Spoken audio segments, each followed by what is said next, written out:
from the top, I suppose, left, right. I'm pointing to my right, but it's the left. We have Jasper Ahptik. She's on the first episode, and she's returned. She's a wonderful lady. Please follow her social media.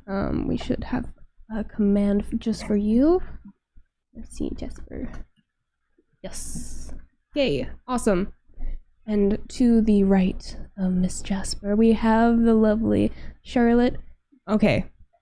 Sometimes I say it wrong, and it's really embarrassing. It's meant to be mispronounced. Like, when I picked my name, like, 6 years ago, I was hooking up with this French guy, and I wanted to sound cultured. But it's really not meant to be, like, spelled correctly or pronounced correctly. It's not really meant to be perceived. It's just there. And in every interview, I change the way I pronounce it just to be confusing and like troll on purpose. So okay, so you could just call me Charlotte or Goth Charlotte. There's not a whole lot of Charlottes in the industry anymore. So yeah, usually I feel like I go with Goth Charlotte a lot. Yeah, that works. That's her social media. So if you guys are curious, you can find her there. Okay, I just bumped her audio up. Is it better? Is it better, chat? Are you pleased, chat? Everything for the chat, you know. Sorry. No, it's fine. It's usually on my end.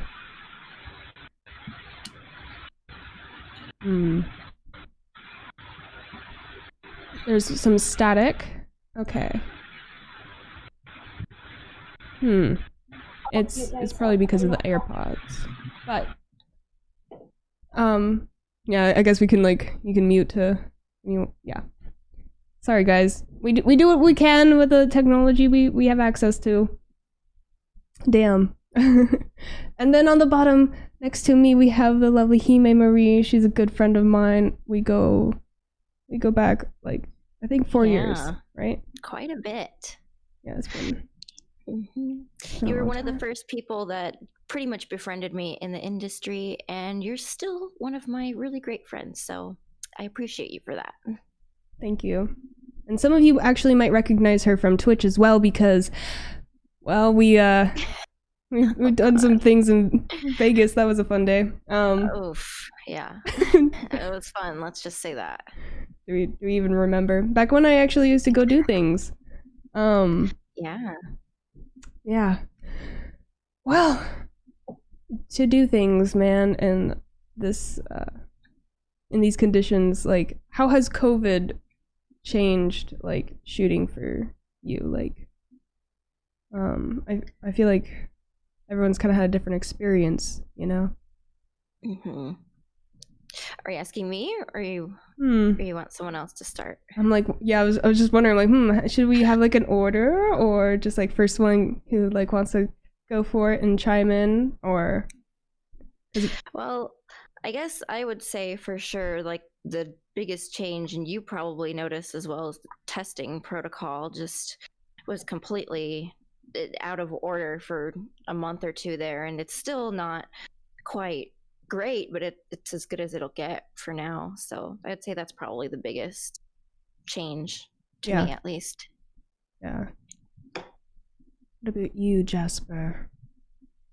I am lucky in that I do everything remotely, so I have to be honest, it hasn't really impacted me at all. I very rarely work with other people, but right before COVID started, I wanted to start working with other people, so that kind of put a dent in the plans a little bit and makes it more complicated, especially because I do amateur stuff, and it can be, people's testing can be less reliable with the COVID thing. So I'm just I'm gonna wait it out until I feel a little bit more confident. But what can you do? How much longer can you wait and hold back, you know? I know. Who knows? I don't know what the new normal is going to be, so we're just going to have to navigate it as it comes, I guess. My question is, when is CET or talent testing going to offer vaccines? Oh my god. I don't think I wouldn't trust them to do it. Yeah, that would be nice though. That would be nice. What about you, Charlotte? Anything that's just kind of changed for you? One thing because I'm in Vegas, and sorry if my audio is still bad. It's I okay. can't get to my mic. It's in a big heavy box that I can't lift right now. Yeah, please don't. Because like in Vegas, we can't. It's hard to get a Saturday appointment, and also the tests don't always come back like at the same time as the LA tests, and also like it's impossible to test on a Sunday. Like even if you test on a Saturday, it comes back on a Monday. So we just can't really shoot on Sundays here. And also I used to travel to LA all the time for shoots and conventions and stuff, but I've pretty much been working like mostly in Vegas. Like I was in LA last week for one shoot, but other than that, it's like maybe like once a month I'll get to LA, and that's about it. I feel like they should have been, using like the temperature guns on us like way before. Like I didn't even think about that technology before. But like now I look back and I wonder like how many times did I shoot with somebody who had a fever? Yeah, that's true. Like I had there no should have idea. been a lot of like protocols that should have been taken in the first place. Like if anything, I think COVID made us like learn a lot more just about like sanitation and being healthy in general. So 100%. I love having like an excuse to be like, clean this, wipe this down. Like, you want my bare ass on this thing, please? Like, I don't know when the last time it was wiped down, dude. Like, yeah, shit like that. It's nice to be able to feel like, oh, well, now I have a reason to ask for more than just, all right, now have sex on this white couch that might or may not. Like, if I had a UV light, I might. The white couch. Always the white couch. There needs to be a porn about that. Like, oh, it's UV, everything. Yeah, they make it more of a point now on set to show you that, they're spraying it down and wiping it in front of you. And it's sort of like, I should have came in with the confidence of knowing that was already, taken care of. But, at least I'm seeing them clean and new. So that's all that matters. And how many of us have, like, shot at those shoot houses, like, deep in the valley that clearly have not been cleaned since, like, 1999? Oh, my God. Yeah. I've been there. And they're always freezing cold too, you know what I mean? Yeah, they're too cheap to turn on the heat or anything. I think I know exactly which house you're talking about. Yeah. It's funny. Have you ever gotten like a skin infection or something from like poor conditions? Yes.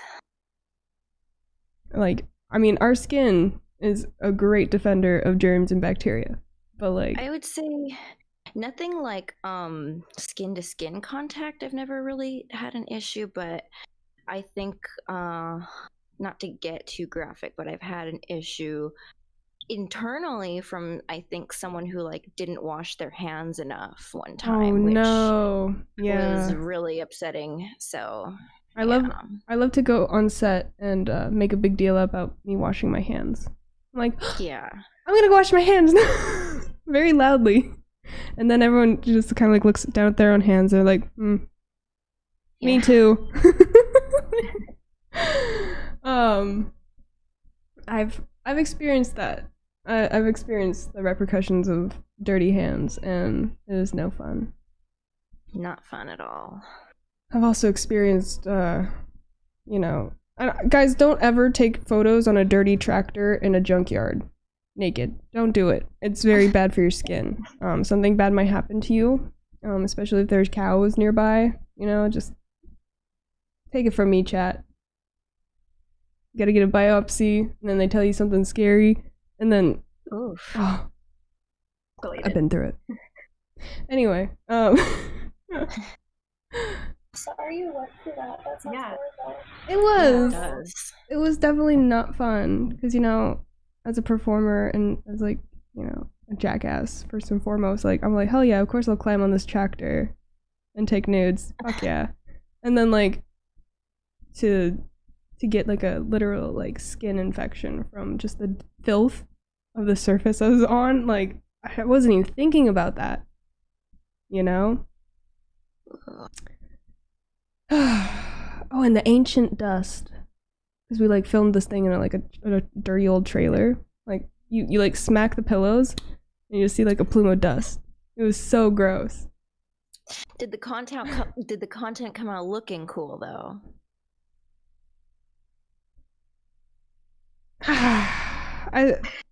Oh no, you can't even say if it was worth it or not. It didn't. It got nominated, but. Oh hey, no, that's worth it then. Yeah, it's definitely worth something. I don't think my scene got nominated though. Never mind. How was award season for you guys? Did you guys get excited to do anything? Was it weird? Like, how was that different from the last few years? I just feel like it wasn't happening this year, honestly. I just kind of like mentally checked out of award season. It was too much. I'm like, I can't even like put on a nice dress and like go somewhere. It just doesn't feel the same. I don't know. Yeah, I felt the same way. I was pretty much checked out of it. And, in the year leading up to it, I didn't really shoot anything, I think, that was like super wow, that would have gotten nominated anyway. So, because, even before COVID, we were all kind of already working on our own, like, platforms and just focusing on that. So. It doesn't like suck so bad, like, lose, like, if you're not like wearing 6-inch heels, like, and walking the red carpet and doing all this like dumb bullshit. Like, my husband and I, we went over to Natalie's house, and like we just ate pizza and like watched the stream. But it's like, I don't know, it's kind of hard to take it all seriously. Like, normally with the awards, it's like people treat it like prom or something. Everyone is like crying, and it's like such a big deal. I feel like it should be like casual every year, like, oh, like, you just get on Zoom like with all your friends and say hi, and then like if you win, like, cool. It doesn't like, it shouldn't like make or break like your definition of like success. And then if you lose, like, cool, like you don't have to like drive 4 hours home or whatever. Some people were actually told that they were going to win something, and they had to drive themselves out to San Diego and like be in like a room and like do like the studio thing. And it sounds like a big pain in the butt. Yeah. Like, now I'm staying home. You just mail it to me. Right. That's here. Well, my friend didn't even win anything. That was the shittier part. It's like they made her go through all these hoops, kind of got her hopes up, and then, yeah, by the way, just kidding. So, yeah, I mean, if they just did it exclusively entirely through like Zoom calls and didn't have like the studio parts or like, getting people's hopes up, I think that would be better. Because like this, I feel like this last year has just been really hard for people, in general. So I'm sure you guys are pretty aware of credit card companies saying we don't want to work with porn people anymore, right? Yeah. Thoughts on that? What can be done? How has it affected you? Like, should credit cards companies just eat my ass and like, like for me, I saw obviously all of the buzz around it, and I know and understand the importance of it, but it hasn't quite directly affected me yet, because I feel like it mostly affected people on PH who were kind of making most of their bread and butter from there. And I didn't really occasionally get like $100, $200 like payout. Like it's nothing really, super extraordinary for me. So it didn't quite affect me, but I kind of feel this like impending doom, for like our other websites. It's a very precarious situation, I guess you could say, for us right now. It's definitely coming. Yeah. Like, I feel like it's gonna hit all of the adult platforms one by one. It is. That whole situation really was like the canary in the coal mine as far as payment processors go. And like I think what was so scary about it was how it just happened like that. Like you didn't really even have time to react to it. And like Hime said, like my personal income wasn't impacted by it because I get like a check once every 2 years. Mm-hmm. Yeah. But who's to say that that's not going to happen on any of the other sites that I work on that I do depend on? And it feels like it happened like overnight. Like I woke up one day and everyone was panicking, and I do know people who their main income was that, and they're like, I am so screwed. I think the best we can do is just like always have a backup plan, and like never put all of your like time and energy into one site. Like that's never a good idea. So yeah. Yeah, just to echo what everybody else said, like PH wasn't my main source of income. Like it was pretty laughable how little I make there, actually. But the scary thing is like it's such a like a titan in the industry, and it seems like it seems untouchable. Like it's always going to be there. It's like the number one site. So if that can be affected, then in theory, like any website can be affected. And really, like, I had like planned on launching like a standalone website eventually, but when that happened, I was like, okay, I better get my butt in gear and like launch this thing, because you know it could happen to like any website, but like, you know, the one website that everybody's like making most of their income from now, like it just made me wonder, like, oh, is that one coming next? And it wasn't just like PH that was affected at first, it was like a few other sites under that umbrella, so that was like super scary to see. But yeah, those credit card companies need to leave us alone, because like, you know, our jobs are important, I think, and we deserve to, you know, have like a place to process payments.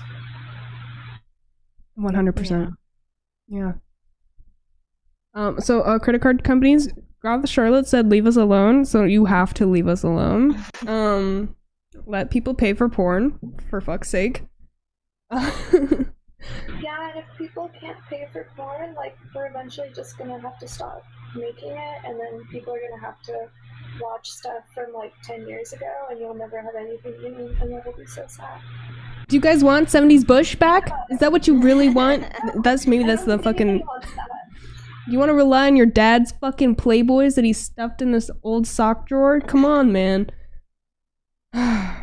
You don't want those days. Back in the day, people had to fucking go on their dial-up computers and maybe print out something that they found on the internet, okay? And it was not easy to access. You guys are spoiled, chat. You're spoiled. You don't even know, like, the shit that people go through to get to watch anything to jerk off to. How much porn do you watch when you do watch porn? Like, in a sitting? Are you like I'm gonna watch this movie tonight. You know, you just settle in for the 45 minutes. Wait, are you asking us or the chat? You guys, I'm asking you guys, yeah. Okay. For me? I have to like have a day where, okay, well, I'm trying. Can I say horny? Yeah, you totally can. I don't know if it's all allowed here or not. But if a day that I'm like really horny, pretty much, I will like kind of just tune out and get my favorite toy and just I'm gonna go to town for a few hours just watching all kinds of porn. Preferably I like to watch my own, like, you know, when I was like, that was a good time, I'll like go and just watch that video again. It's like reliving it a little bit. Yeah. Wait, when you watch yourself, do you like subconsciously start like mimicking yourself, like you become like a mirror? Because like that happens to me sometimes and it's really weird. I can't stop it. No, you know what? Sometimes actually this might seem even weirder. Sometimes I can't stand the sound of my own voice when I'm like trying to masturbate to my own porn, so I'll just mute it. But I'll just mute yourself. Yeah. So that this looks great, but I cannot stand to listen to it. So exactly. Sound off. Yeah. Okay, wait. Hey, chat, how many of you guys watch muted porn? Oh, man. I'm never putting sound in my videos ever again. Yeah, I used to, I always wondered why no one complained when I detached the audio from, some of my clips. It's because they're watching on silent anyway. I went porn, I almost always have the sound off, even if it's not me. I don't know why. I have no idea. Maybe it's a weird, audio thing, but yeah, I never have the sound on. I'll leave it on and I'll be like, this is too distracting for me. I have to turn it off. I don't know what that's all about. Step bro. I will say, I used to watch so much porn, all day, every day before I actually got in the industry. And now it's, hard to find stuff where I'm not, friends with the person. I still watch stuff with, people I've worked with, but I, feel weird about it. I'm like, oh, I just had lunch with her last week. I know exactly how you feel. Yeah, and now it's, I just, have tried to find stuff that's, so off the wall bizarre, it can't really be considered porn, and then I watch that. But now it's, if I watch something, I have to, complete, 10 times before I'm actually, completed, if you know what I mean. I just can't. It has to be a whole day, like you were saying. Yeah. An event, an occasion.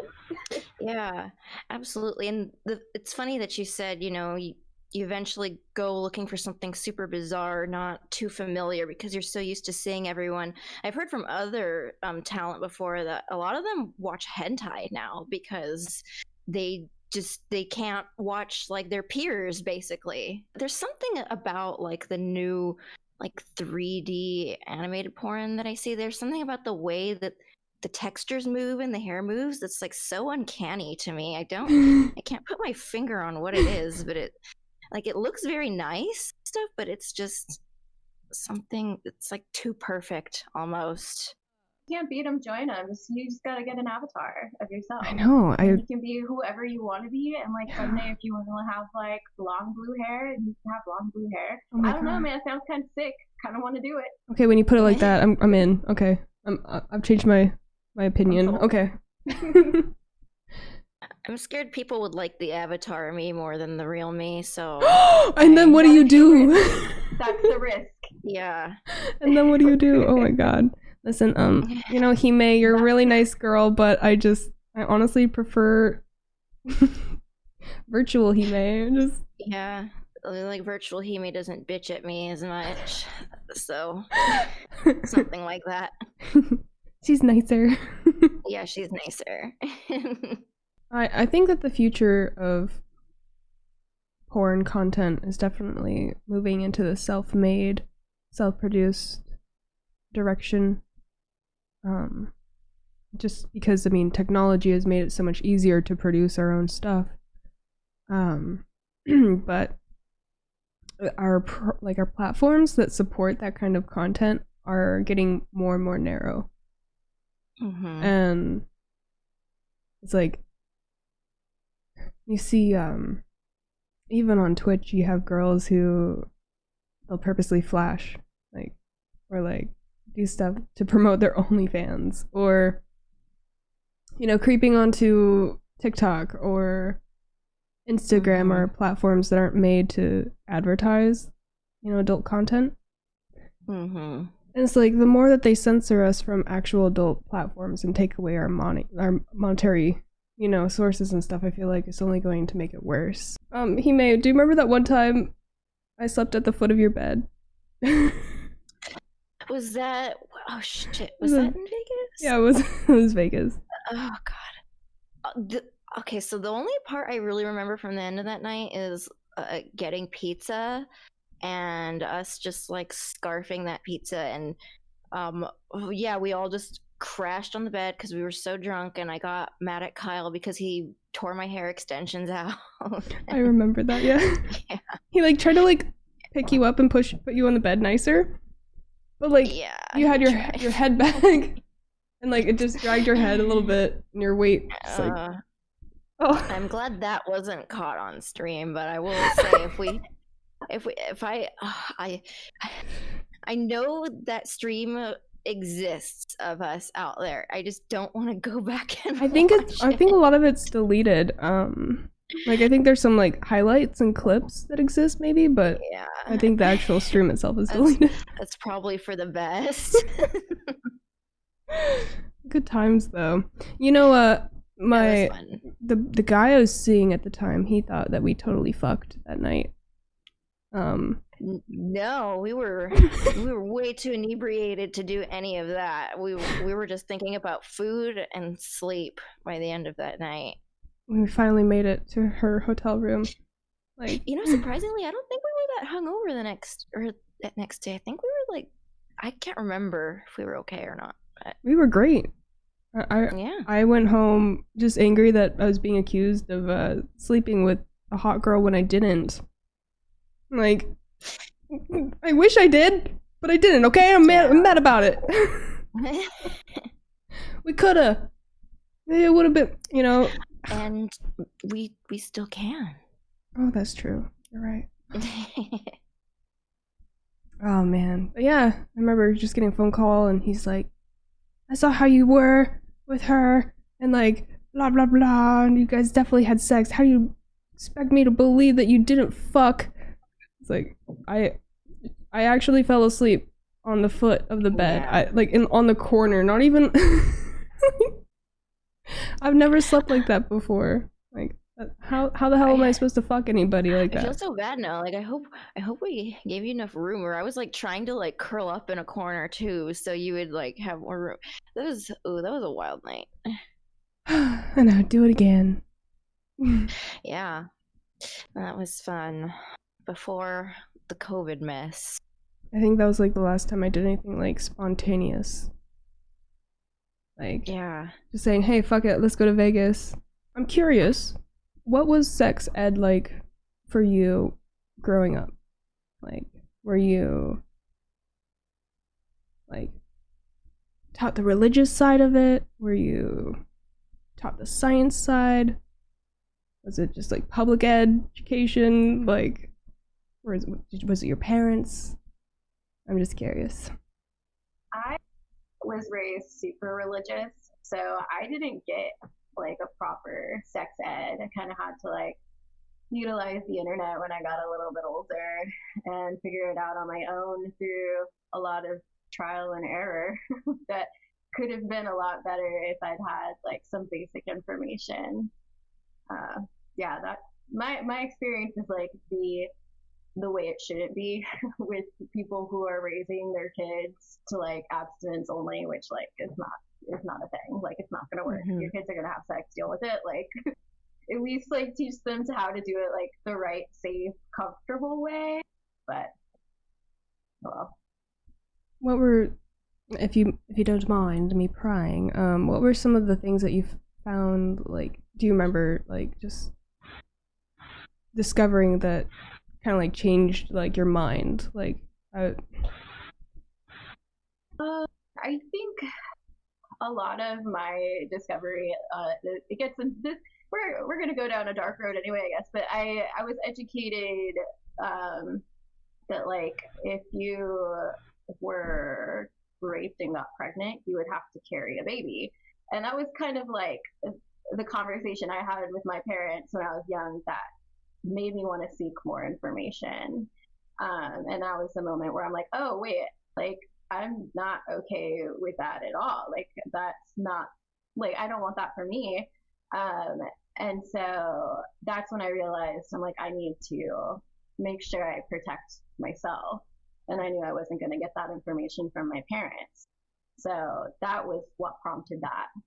For me, it was weird because I certainly didn't grow up religious by any means, but the sexual education offered at my school wasn't really religious. It was just like scientifically inaccurate. Like, I remember being in middle school having to take like the robot baby home. I don't know if you guys. Oh my god! You had the robots. And, like, I failed because the robot baby got shaken baby syndrome, but like everybody else had like the instruction book about what to do with the baby. I didn't get the booklet, so like, you know, what are you gonna do? Shut up! And like in that class, we also had like a sex ed specialist come in, and one of like the many brilliant things she told us was that something about like the way condoms are made, that there's holes in them that like allow 10 HIV molecules to pass through the condom membrane, which makes no sense at all. Oh my God. Just 10, we counted. At preventing HIV. Yeah, and then my parents, like, you know, just didn't really, they just weren't interested in talking to me about that. And I learned everything from the internet basically, but I also had dial-up until 2006, so everything was like very slow, like I type in boobs and then boobs. Eventually, like, I think most of what I know now I've learned from like watching Rocco Siffredi, which really like explains a lot. But yeah, it's crazy, and there's so much that I didn't know until I got into porn actually, and there's still like the amount of like misinformation and like bad information that people come into the industry carrying is so terrifying. Like, I worked with a guy who didn't know that it was possible to have chlamydia and gonorrhea at the same time. Like, of course, they're two different bacteria. Like, right. Why wouldn't you be able to be infected by both? No, bro, they fight each other. Yeah, and just like so much stuff I've had to learn from like, you know, my peers, like how to balance your pH, like what boric acid is, like, you know, how to treat like different things that can go wrong with your body, like homeopathically, versus like going to a doctor each time and like getting shamed.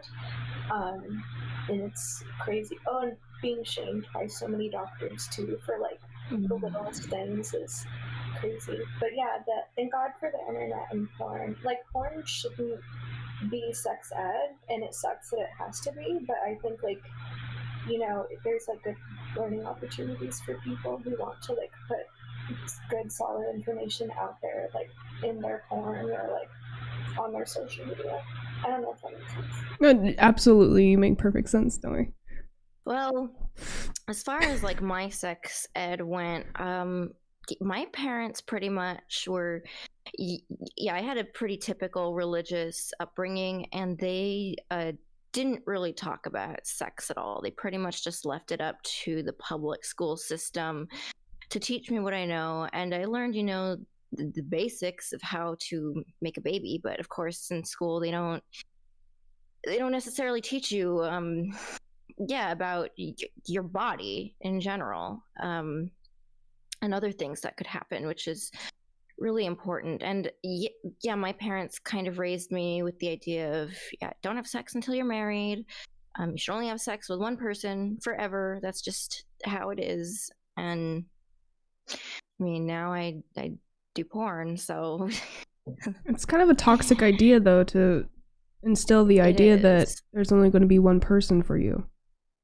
You know, it is a very toxic idea, and yeah, it wasn't. And the first like relationship that I was in, the guy was also like very like monogamous and super jealous over a lot of things. And that in turn made me have that same jealous behavior, and then it just kind of snowballed into a toxic relationship, and that didn't help my idea of sex at all for a while. And it actually wasn't until I got into porn and, you know, learn that, hey, there are a lot of people out there, and, you know, you can have a lot of fun and great experiences with people, you know, as long as you know, do it safely and you know how to take care of your body. And yeah, but by no means, I don't think porn should be sex education either. It's a huge mixed bag, honestly. Well, yeah. Unfortunately, though, you can't stop people from going on the internet seeking answers to what their parents won't have the balls to talk about with them. Yeah. You know? How early do you think children should be taught about how their body functions? Not necessarily about sex, but about how their body functions, and like when you eat food, what's the digestive tract, do? Like, oh, you got intestines. Like, when you drink water, it filters through all that stuff. Like, at what age do you think that should begin? And should it be covered in school? I guess as early as they could comprehend that, right? Like,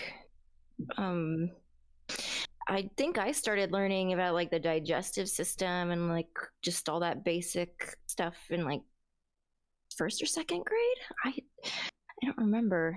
It's been a while. I think I was learning about that stuff around like third grade or so, but I feel like as soon as kids start having questions, and they will because they're kids, like that's when you need to like start having those conversations. And I think like a lot of people try to dumb things down for kids when they ask questions like, where does the food go when I eat it, type of thing. It's don't dumb it down. Like, use that as an opportunity to actually get scientific about it and like open up that door to them maybe asking even more questions about how their body works. When it comes to our reproductive organs, like, at what point do we explain what sex is?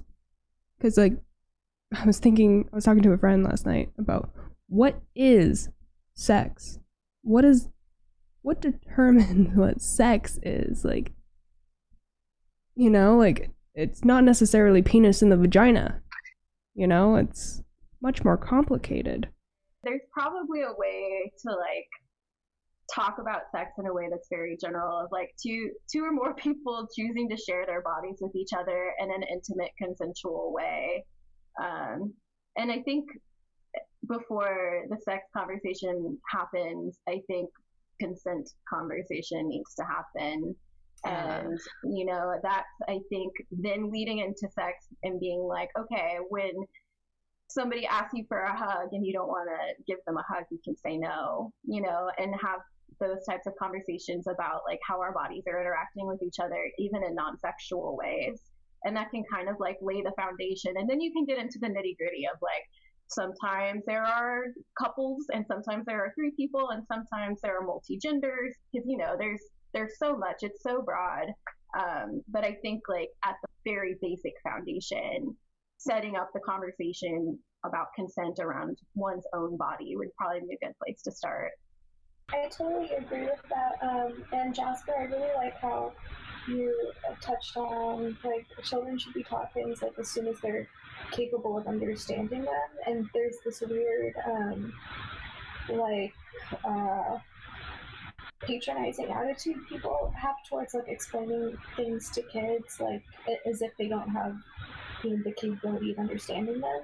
And then we forget that like we all grew up like watching South Park and like going on the internet and stuff. I can only imagine like what it's like for children now. Like they all have like phones and are like unsupervised. So like I would have like been a monster if I had like access to the things children have now. But also like that like creates a great opportunity for teaching people things at an earlier age, and maybe we can like maybe not like we as in like me, but maybe like important ideas like consent and that kind of stuff can be instilled and understood at an earlier age, like before people have had the chance to learn things incorrectly or learn like wrong practices, if that makes sense.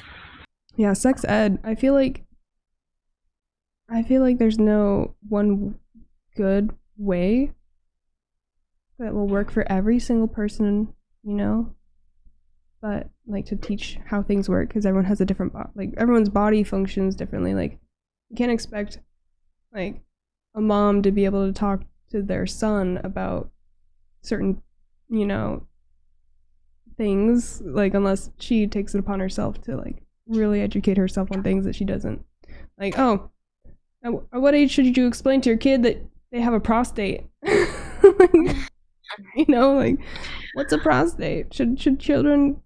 Should male children be told about that? I don't know. Maybe not. And then I'm like, wait, is this part of the problem? Fuck.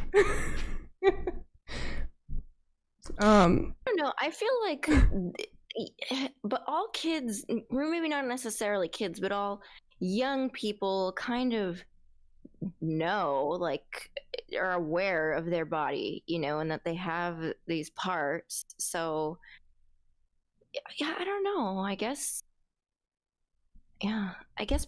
puberty would be a good time, but then puberty is also just a horrible time for anything. So right, yeah. I mean, like, yeah, what you don't talk to your kids about, their friends will talk to them about.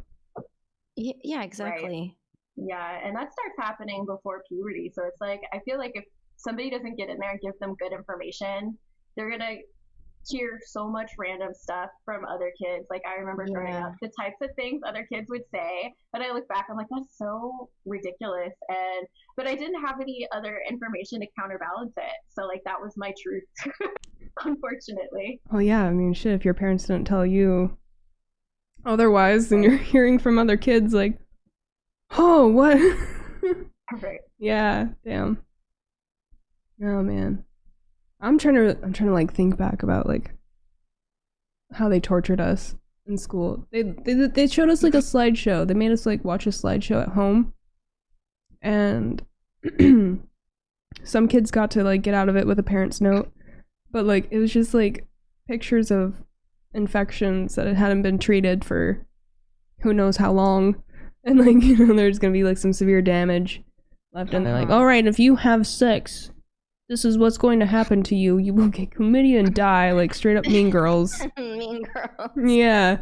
It was actually like that. And so I guess my segue question is, should schools hire someone who's a specialist in sex education and is certified as a qualified, non-biased, one step below a doctor kind of thing, expert on it? Maybe like a sex therapist or someone who's also like worked with like families and children before. I feel like maybe someone like that, because because I just think about like when I like am going online and like looking for therapy, because that's important. And but you see all these subcategories you can pick when it comes to like picking your provider. You can check to see if like, have they worked with families before? Do they like specialize with like sex workers? Do they specialize with like people of color? So you have all these options now when it comes to selecting like a therapist or a specialist or someone you want for your own well-being. So I feel like that wouldn't be too unreasonable for a school to be able to find someone with similar qualifications. I think there's a lot of value in it, like, and I think like one of the big problems with sex ed in public schools is like it's such a short time frame where it's like, okay, you have like this period of time where we're going to learn about sex, and then after that, like, that's it. Yeah, I'm going back to home ec. Right, yeah, and then it's like, okay, I hope you had all your questions in that period of time, because otherwise, screw you. And if they had somebody on staff that kids could feel comfortable going to whenever they had a question, that would definitely be, I think, the useful resource. I'm looking at the chat. Someone said it was their PE teacher. What a fucking nightmare. I don't think sex ed should be taught by teachers that the kids normally have, because I feel like there can be so many pre-existing relationship dynamics between students and teachers where if they have a teacher they don't like or they don't get along with, that can completely alter the experience that they have. That's a really good point. Whoever they brought to my school to teach, like, probably wasn't qualified. And I like what you said about, like, having, like, a sex therapist. Like being, like, knowledgeable is so important, but also being able to, like, relay that information to children and, like, be sensitive about it, I think is also super important. I just have, like, horrible memories of, like, sitting in school and, like, they make you watch all these like VHSs about like horror stories, like people like dying of HIV like in hospitals, taking like 40 pills a day, when that's like not really the reality of it anymore, or people like with like the worst possible case, like untreated for years, like STDs, and like the slideshows, and it's like, okay, like well, what if, like, I think I have an STD and it doesn't look like that? Am I not going to go to the doctor because, like, it's not, like, a blue waffle or whatever? Like, it's just, it doesn't really do, like, any help to people. It, like, harms them because they're, like, less likely to seek out, like, legitimate information or, like, go to the doctor when they need to. Yeah. Which is fucked up. You know, like, you know, you only have one body. And so if you're like, well, I don't think I have any symptoms, but like you got like a double whammy chlamydia and gonorrhea on you, like they don't cancel each other out. They don't cancel each other out. And no, you can't be I knew I had an ex-boyfriend who actually thought that he couldn't get chlamydia because he had it so much. So sex education is really important. I don't need to take these pills. I can't get chlamydia because I already have chlamydia. Like, okay, dude.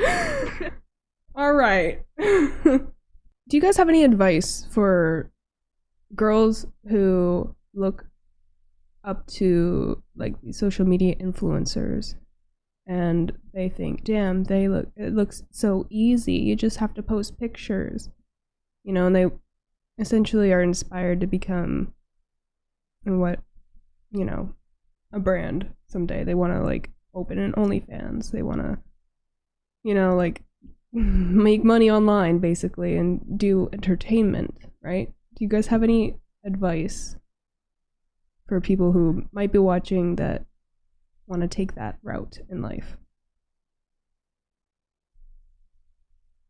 I would say the first thing that I think is really important to figure out is your own personal boundaries and being like super firm with them. Like if you don't want to do something, I feel like for myself and like a lot of people I know who, when they're first getting started, you can get like pushed around pretty easily by customers or other performers. And if you don't have it clear in your mind beforehand of like, okay, these are my hard no's, like this is what I'm absolutely not doing, then when you're in that situation, you might not really know what to say or do. So I feel like before jumping into, you know, getting into that type of industry, even if it's not adult, just knowing like what you're not okay with. And like being ready to, you know, defend yourself if you have to. Don't let anyone convince you that you don't have the power. You know, like I feel when you're young and you join social media of any kind, you're going to come across people who will prey on you for just being young and not having the experience level. And so, you know, I mean, I've seen some tweets where people are like, oh, porn should be 21 and up. And, like, I started when I was 19, right? So I'm like, well, I kind of agree. You know, like, I turned out okay. So it's not like it's the worst end of the world scenario, but I feel like there's so many predatory people that will take advantage of people who are like, oh, it looks easy. And so someone's like, here, I can help and make it easy. And you're like, okay, cool. Like, like predatory agencies, making girls sign contracts that no sane person should ever sign. Got like, you know, so much of that in the entertainment industry in general, managers and agents and, you know, companies that just seek out people who don't know anything about how things work, and that ultimately all the content that you're making is going to be out there forever. Yeah, like what you said about like stuff being out there forever. There's so many times where people will ask me questions, usually like people I went to school with who like never talked to me, but like now that I do porn, like have a reason to talk to me. They're like, hey, I really want to do this and this and like do this stuff on the internet or OF or whatever, but how can I like make a bunch of money doing it, and like don't I just like take pictures and like put them online? Also, I want to hide my face and like only do it for like a little bit and I'll be fine. But people like don't realize like once you do something, it's out there forever, and it's only a matter of time before like everybody like finds out what you do. Like you can't hide stuff forever. Like the internet is so somebody's either gonna stumble upon it or some jerk is gonna like send it to everybody because like that's totally what happens. And also like it's important to have like thick skin and like also to protect yourself. Like there's things you can do to protect your information, but in America, like if you're like doing porn in America, like we don't have great privacy laws, so like it's only a matter of time before like people post your address and like phone number and all this stuff online. So it's like you just have to like be comfortable with like my whole life could be ruined and I have to like be 100% okay with that and not care, and also like be in a physically safe place, but also like a mentally, emotionally like safe place, because like that kind of stuff can really like ruin you if you're not like have like the mental capability for that. Like you have to be like strong, I think. I don't know if that makes sense, but I'm going through that right now, actually. Me too. It was only a matter of time. Yeah. Yeah, but it's like you can't just expect everything to go perfectly, because this is the internet and like it's human nature. Like people are evil and don't always have like the best intentions for people. But if you don't let that bother you, that's how you win, I think. Gotta have your own hobbies. Distractions. Yeah, absolutely. I think probably the most troubling thing to me about young people wanting to get into the industry, because obviously OnlyFans is a household name now. Yeah. So, they think it's just as easy, they see the influencer life like, oh, it's so glamorous. They just take pictures all day and they make millions of dollars. But it's like, to get to that point, most people in the industry don't even become millionaires. And second, to get to that point, it's years and years of work and investment. And also like the thing that's most scary to me is like, if I was like freshly out of like high school and wanted to do this, I would not be like mentally like just mature enough to even do this. And we get messages every day from creepy guy who's supposedly a photographer all the time, like, oh, we'll shoot content for you, we'll make so much money. Like, I mean, we're used to ignoring that for the most part, but someone who's brand new and fresh, they're going to try to take every opportunity that they can, and that's where a lot of trouble starts. And I don't know, it's sometimes I do think about the changing the age to do it to 21, but also like you see most of these stars have like their greatest potential when they're still in their teens getting started. But yeah, I don't know, that's a big toss up. There's definitely a youth obsession coming into play when it comes to this topic. Yeah, I mean, fuck, I was number one cam because I didn't even realize why. Like that was because my mom might walk in at any moment. I didn't realize that was what they're jerking off to. It wasn't me. It was the fact that the situation was real. Yeah. So at the age of 19, I thought I was fucking, smart and grown. Like I thought I was, mature, but I did not see that until years later. And it took having my eyes opened by porn to help me understand that this is the world we live in, bro. Like, you guys, I mean, I know Jasper does Twitch, but like, have you guys ever like done a Twitch stream before? Other than what I've like appeared with you in Vegas, that's it. And this, yeah, that's pretty much that's good. That's good. Keep it that way. Don't. I think I did like one interview on Twitch before. I can't really remember, but I've thought about making one. I just don't know how it works, and I like playing video games, but I'm like scared of people seeing like the unflattering faces I make when I'm playing video games. Like, you don't want to know what it looks like when I'm like looting people like in Oblivion. I kind of want to see it. Like, I would pay money. I would subscribe. Like 16 hours straight. It's gonna ruin like the sexy facade I have. It's like, oh wow, she's really a basement dweller. That's perfect. Okay, maybe you might do well on Twitch. Actually, in that case, so on Twitch, I'm gonna touch into some Twitch stuff. So there's a lot of drama regarding like skirting TOS, and so there's this rule where like you can't be in a bikini unless there's a body of water, like a hot tub or a pool or the ocean or something. And so what girls have been doing is basically cam girl stuff, but on Twitch.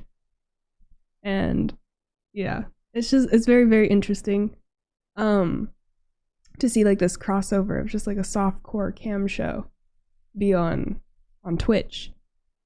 And I'm just curious like how you guys feel about something that would be considered adult being brought onto something like Twitch, which is known as a gaming website.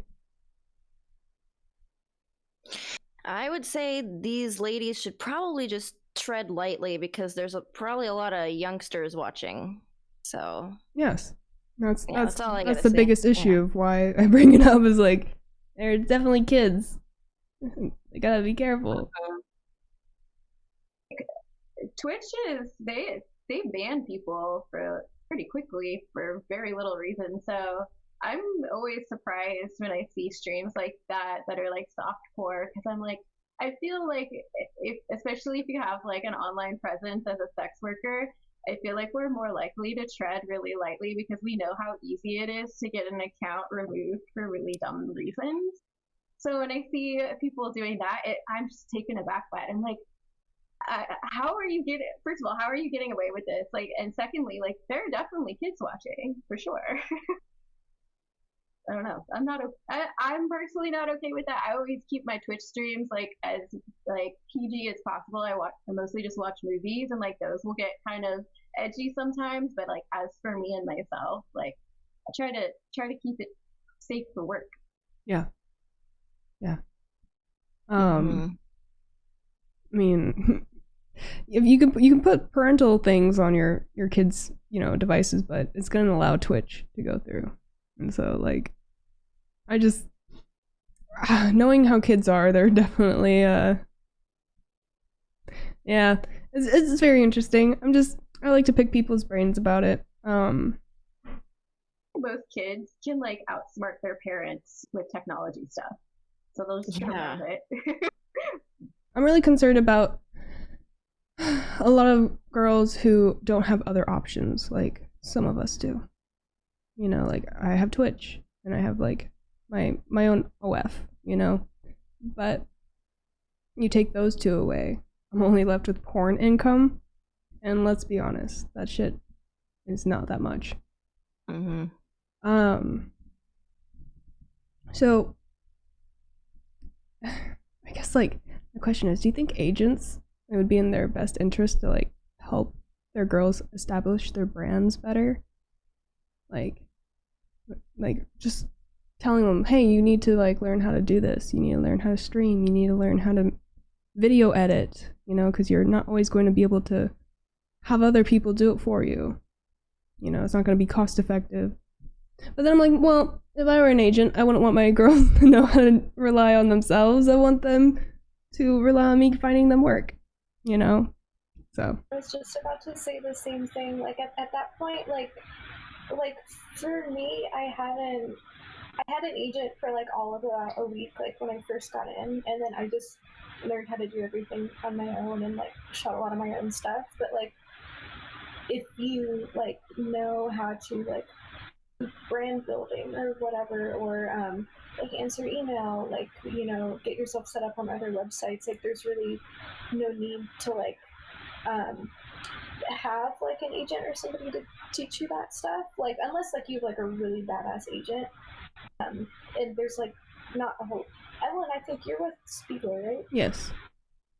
Yeah, of course. Then like yeah, if it's Spiegler, like I think totally worth having an agent. But like otherwise, like it doesn't seem like it seems like kind of an archaic thing, especially with the internet and like with girls like learning how to do so much stuff on their own. They don't really need them as much anymore, especially now because like you can start making content by yourself and make way more money than you ever would like stepping foot on a porn set. Like like the times have changed so much, at least in my opinion. Sometimes I think that solo content does a lot better than, you know, collaborations.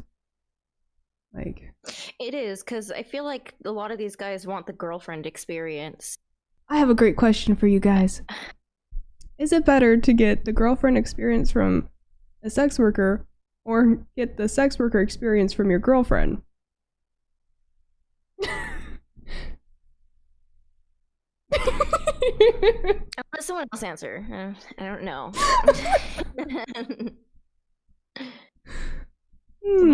To you on this one. I know, like the more I think about it, the worse it gets in my mind. I'm like, wait. So like, I mean, if you, I think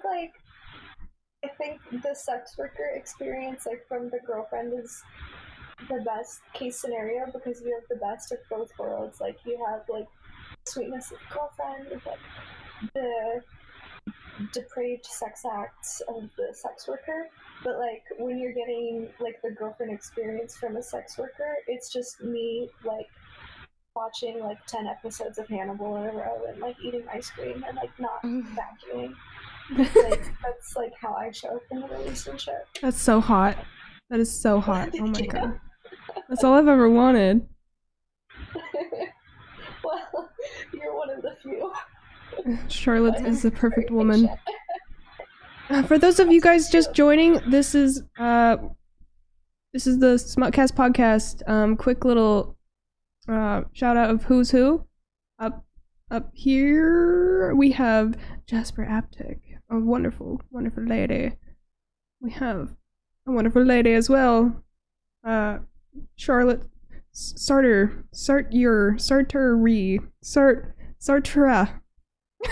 All correct. And then this is so hard. And then my dear wonderful woman friend Hime Marie. Have you guys ever had sex in a hot tub? No, actually. I have. Would you recommend it? I do not. Oh. No. Yeah, if you want like the worst yeast infection of your life and like a case of dermatitis from the germs in the hot tub. Oh, do you like having a UTI? No. Then maybe. Yeah, like if that's your speed, UTI on top of a yeast infection, maybe a little TB next time. Oh God. Okay. It's just not worth like the momentary thrill. No, and like the water, the chlorine, just it's not very lubricating. Oh, so yeah. It's not fully pleasurable in that way. So. Well, that just crushes all of our fantasies, doesn't it, chat? Well, okay. Yeah. I've like kind of had sex in a pool, but even that didn't, it's the same. The chlorine, like it doesn't work that well. Like a foreplay arena, I think. Like you can get started in the hot tub and then, hose down the chlorine and then, go somewhere else. I once had to do a scene in a pool and they were like trying to show like that they couldn't get the camera wet, so it was above the water. And so they were like, God, why do their bodies look so weird? Like her legs looks like really short because of the distortion of looking in the water. When I watch it, I'm just like, yeah, I guess it's hot. I'm just like, we've got their short little body. So even if it, I didn't end up getting any infections, thankfully, from that shoot, but the footage wasn't worth it. What are the worst and best conditions to have sex? like a bed, perhaps the back of a Cadillac, underneath the stars in a meadow somewhere. I don't know. What are like the best and worst conditions? It might be easier to narrow down with the worst. Mine was sex on a tractor. I would say for me the best is honestly like lazy sex. I just want to lay and spoon and, you know, just kind of do it and then just like roll over and fall asleep after. That's ideal for me. That's tier, yes. Yeah. That's a great one. Classic. An absolute classic. Never gets old. Xander Corvus just rated us. Oh my god. Oh, cool. Xander, thank you so much. Thanks, Xander. I think the best scenario is with a clean rectum. And I can't think of a whole lot of bad scenarios, except hot tubs or like other chlorinated bodies and water. Hime, were you pressured to do anal once you signed with an agency right off the bat? Yeah, that's fair to say. That and I got, you know, contacted by the very glamorous company that usually wants to pay for your first sort of thing.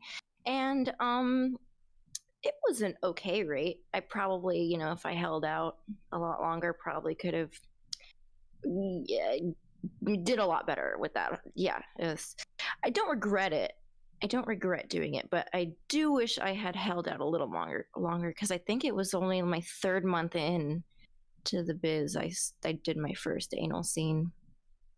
So I would say, I don't know. I guess it just depends on who you are, because I mean, I love it now and I love doing it, but I'd say if you can, you should try to hold out as long as you can on that. I don't really know much about you, Charlotte, but I know you have a magical butthole as well. And how quickly did you begin doing like anal scenes? So I'm like not a usual case. I've been doing anal since like before my first kiss. So my first scene was like a really intense anal BDSM scene, but that's just because that's what I like in my personal life, and that's like what I knew I felt comfortable doing, and what I hoped like would set me apart from other people who were starting out in the industry. Like I was like, okay, I'm just going to do the stuff that nobody else wants to do because I'm comfortable doing it. But I really disagree with like forcing girls to do stuff. And I know like I'll be on set with a girl and they're like starving, and like you can just tell like they're not really thrilled about the day, and like the rate isn't like what they want, and it's just like physically uncomfortable for them. I think some bodies just like aren't built for it, like, you know, with the way like everything's positioned down there, and like you can totally like get more comfortable with it and learn to love it, but like you shouldn't have to, if like you're just not built for it, like you shouldn't feel like you have to force yourself or like feel like you have to do it to like have a successful career. There's so many like girls like I'm now discovering like who just don't do it at all, and they're like legendary, and like, oh, that's cool. Yeah.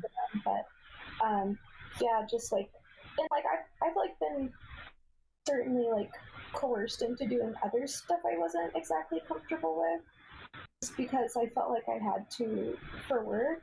Like nowadays, not really so much, just because I'm like so self-sufficient with like doing my own content. But I don't know, it's like different but same, I guess. So apparently on Twitch, you can fart into your microphones, but you can't queef into your microphone. How do you guys feel about that?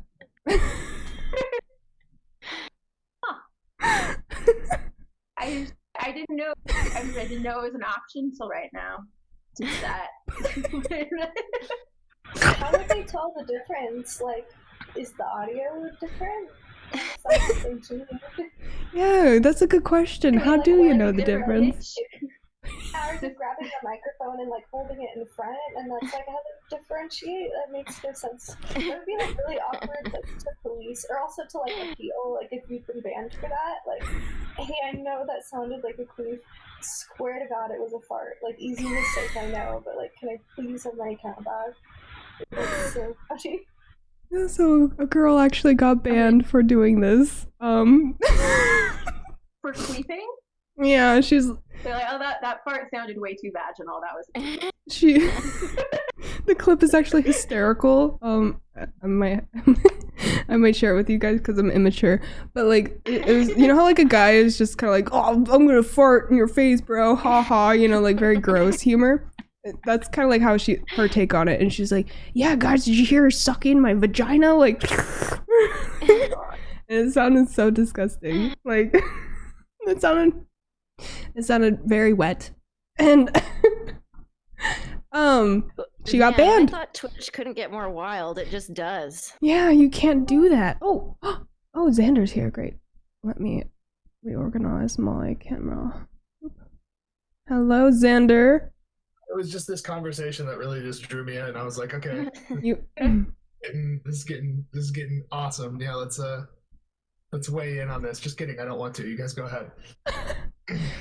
Xander, tell me, do guys make women queef on purpose? I swear they know what they're doing. I've never done it on purpose, but I've definitely been I have been how do you say, party to providing a queef. Yes, that is. I've facilitated queefs in my time, but yeah, it's never. I'm not intending to. He's it's innocent. When you're doing like the ins and outs thing for the camera. You know what I mean? That's when it really. It's kind of inevitable in some of those positions. Yeah. I mean, right. Yeah. True. Thankfully, porn editors usually cancel out that audio. If any of you watching don't know that. I mean, they say they will, yeah. I looked back at some of my scenes and I'm like, wow, they really didn't cut all that out. They always say, oh, yeah, we'll fix it in post. But, I don't think they do. Sometimes they don't. Maybe on that specific site where they pay you a whole lot extra to do your first whatever racist thing, then you know what I mean. They yeah, maybe, but on most sites I don't think they do. Xander. Yes. Can you tell me about your sexual education history? My sexual education history? Yes. I don't want to come in here and take over. You ladies are doing great. I've already asked them this question. Now it's your turn. Oh, fuck me. All right. Okay. Oh, Christ. Now it's your turn. My sexual education history. What do you mean? Like, expand a little bit. What do you mean? Like first, what I learned about in school? The penis expands in the vagina, and then no. Okay, that is a Mad TV sketch. I'm sorry. It has Avril Lavigne in it. It's a really good sketch. I mean, I think the most I learned about like really like sex and like gender like in porn was at kink for sure. That was where I learned like the most about how, you know, what gender means to people, and then what like different levels of like sexual interaction mean to people too. You know what I mean? I learned more about anal and stuff, and I learned how many things can fit inside a person too at kink, which was cool. Oh, we lost somebody. Oh, she'll be back. Yeah, that's pretty much where like I got most of my, I would say, sexual education from. Also, there was certain female performers who really like, especially when I was starting, and there was like just no, like, as a new guy, they're just like, fuck, go. Like, they don't teach you anything, they don't tell you anything, they're just like, put it in. You're like, okay, like, you just like go for it. But you know, there was certain oh fuck me. Can see her face. Scheisse. It's a woman with a face. Julia Ann. Oh, she's great. Julia Ann like really like was teaching me at the beginning, like when I would shoot with her, would like really like, you know, not like, because a lot of guys, especially just starting, like, you know, it's dumb fucking like 18-year-olds and 20-year-old guys getting into this. But I'm saying as one, like I was a fucking moron too. And they get in, they just think, you just fuck hard and blah blah blah. And and Julia Ann was definitely one of the people who was like teaching me, like, while we're shooting together, like how to have actual good sex while looking good on camera. You know what I mean? If that makes sense. Yeah. Because, she's amazing. I need to get her on this fucking podcast, bro. Dude, yeah, Julia's fucking awesome. Yeah. She's awesome. She chat. If you don't know who Julia Ann is, please Google her right now. You won't be disappointed. And I had a huge crush on her like throughout all my teens and stuff. So the first time I worked with her, I was like, "Hi," Same thing with Asa Akira, dude. The first time I worked with Asa, like I remember the director like knew that I was like crazy about Asa for like a long time, as in a parasocial way, obviously. But like I was like super like, "Oh my god, Asa Akira." And he didn't tell me I was shooting with her. This was when I was brand new at Penthouse, like fucking 13 years ago. And I remember like I get on the set and he's like, "Hey, hurry, come in here. We want you to meet your female talent." And I was like, "Okay, cool." And I'm all like young and fucking 20 or whatever, 19 or whatever. And I go running in and she like turns on, she's like, "Oh, hi Xander, I heard great things about you." And I was like, "Yeah, hello." And I just kind of like ran away as quick as I could. I was just like, "I gotta break this." And I just got out because I was so fucking nervous. And they're all like laughing at me and shit and making fun of me. But yeah, that was definitely, yeah. Yes. Xander, have I asked you before, like, do you think that male porn stars should have like receive like a sex ed course before getting in? Like, I think everyone should. Your audio cut out a little bit. Oh, I said I think everyone should. Yeah. Everyone should. Yeah, because there's plenty of stuff that new girls need to learn about like guys' bodies, and there's plenty of things that new guys need to learn. There's probably more things that guys need to learn about weird female bodies before they, dive into this. Yeah, it definitely I would say it should be something that should be done. I thought about making like a funny like comic book guide. Like finding an animator to make like a cool comic book like porn sex guide, just to like kind of make it funny, but at the same time like educational on like things that are good and bad to do on set. I would like to see it.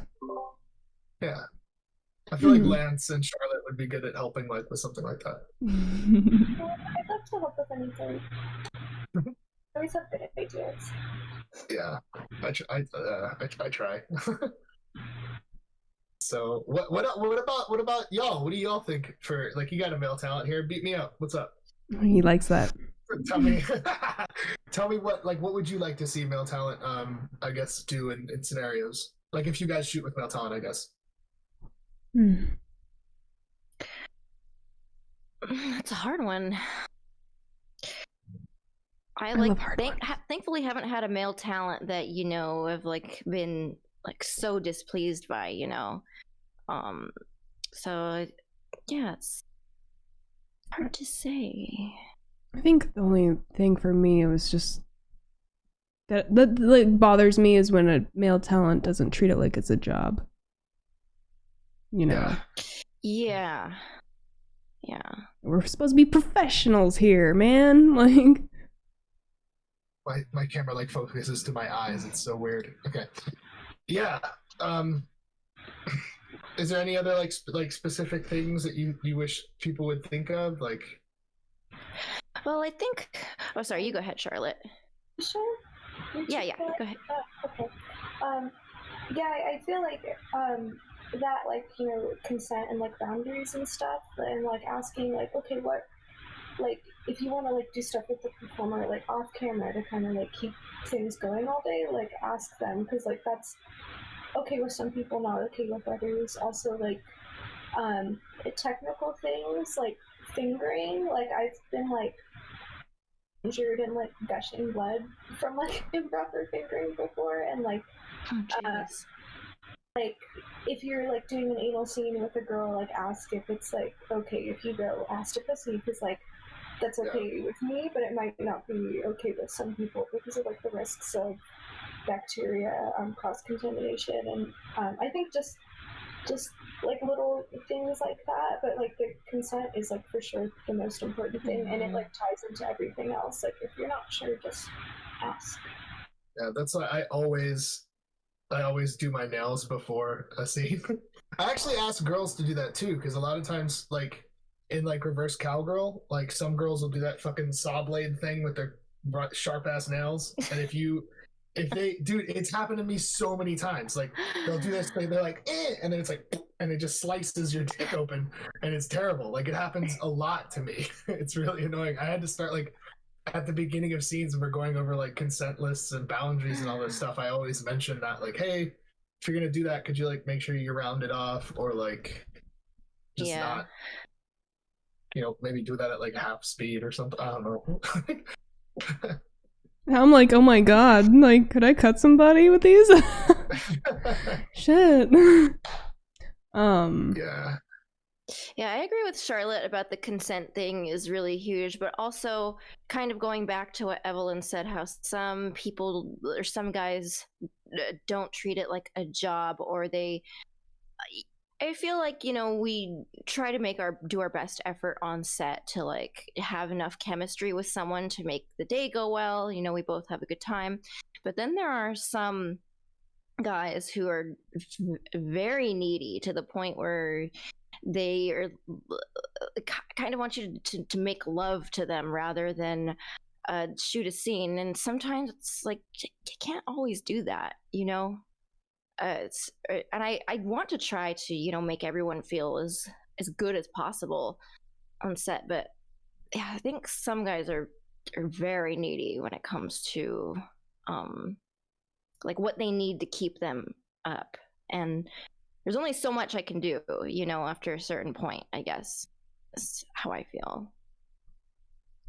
Yeah, I mean, and like I always try to make sure that I don't demand anything of anyone. You know what I mean? Yeah. Like, you're a sweetheart. Like, I will say it's definitely thanks. I do what I can. But I definitely think that like if people are, it's definitely a little more difficult sometimes if like somebody, like this has never happened to me, but I've heard about people being this way on set, like where it's like they absolutely will pay no attention to you. You know what I mean? And in that case, it's like, yeah, you gotta fucking just like, you gotta like get in your mind and fix it yourself and respect somebody if they don't want to like be assist in any way or be like close in any way off with cameras off. Like, yeah, obviously you got to respect that kind of stuff. And yeah, if you can't handle that as a male talent, like if you need a girl to be all over you to do your job, then you probably should do a different job. Yeah. Mm-hmm. Shouts out to the kings who get hard from eating pussy. Yeah, those are awesome. The true kings. It's like, ah, yeah. Well, I mean, and ass. Let's be fair. Yes. Yes. Like, yeah, that's nice. I like that. So. And for the, you know what? For the women who will do it too. Okay. Yeah. Oh yeah. I was just about to say. Oh wait, are you gonna talk about art? No, okay. like I love when I'm on set and like, because normally like I'm like friendly with everybody. If a dude's like, hey, like do you mind like sucking my dick or whatever? Like, I'm like, oh cool, for sure. But like the best is like, hey, do you mind like eating my ass? I'm like, yes. I thought you were going to talk about the content thing we did because that was really funny. Oh no, that was amazing. If I start talking about it, I won't be able to stop talking about it. I want to know what happened. It was the most adorable thing ever. You're like the cutest thing. Like just the way she asked. Like, can I tell him? Yeah, absolutely. Yeah.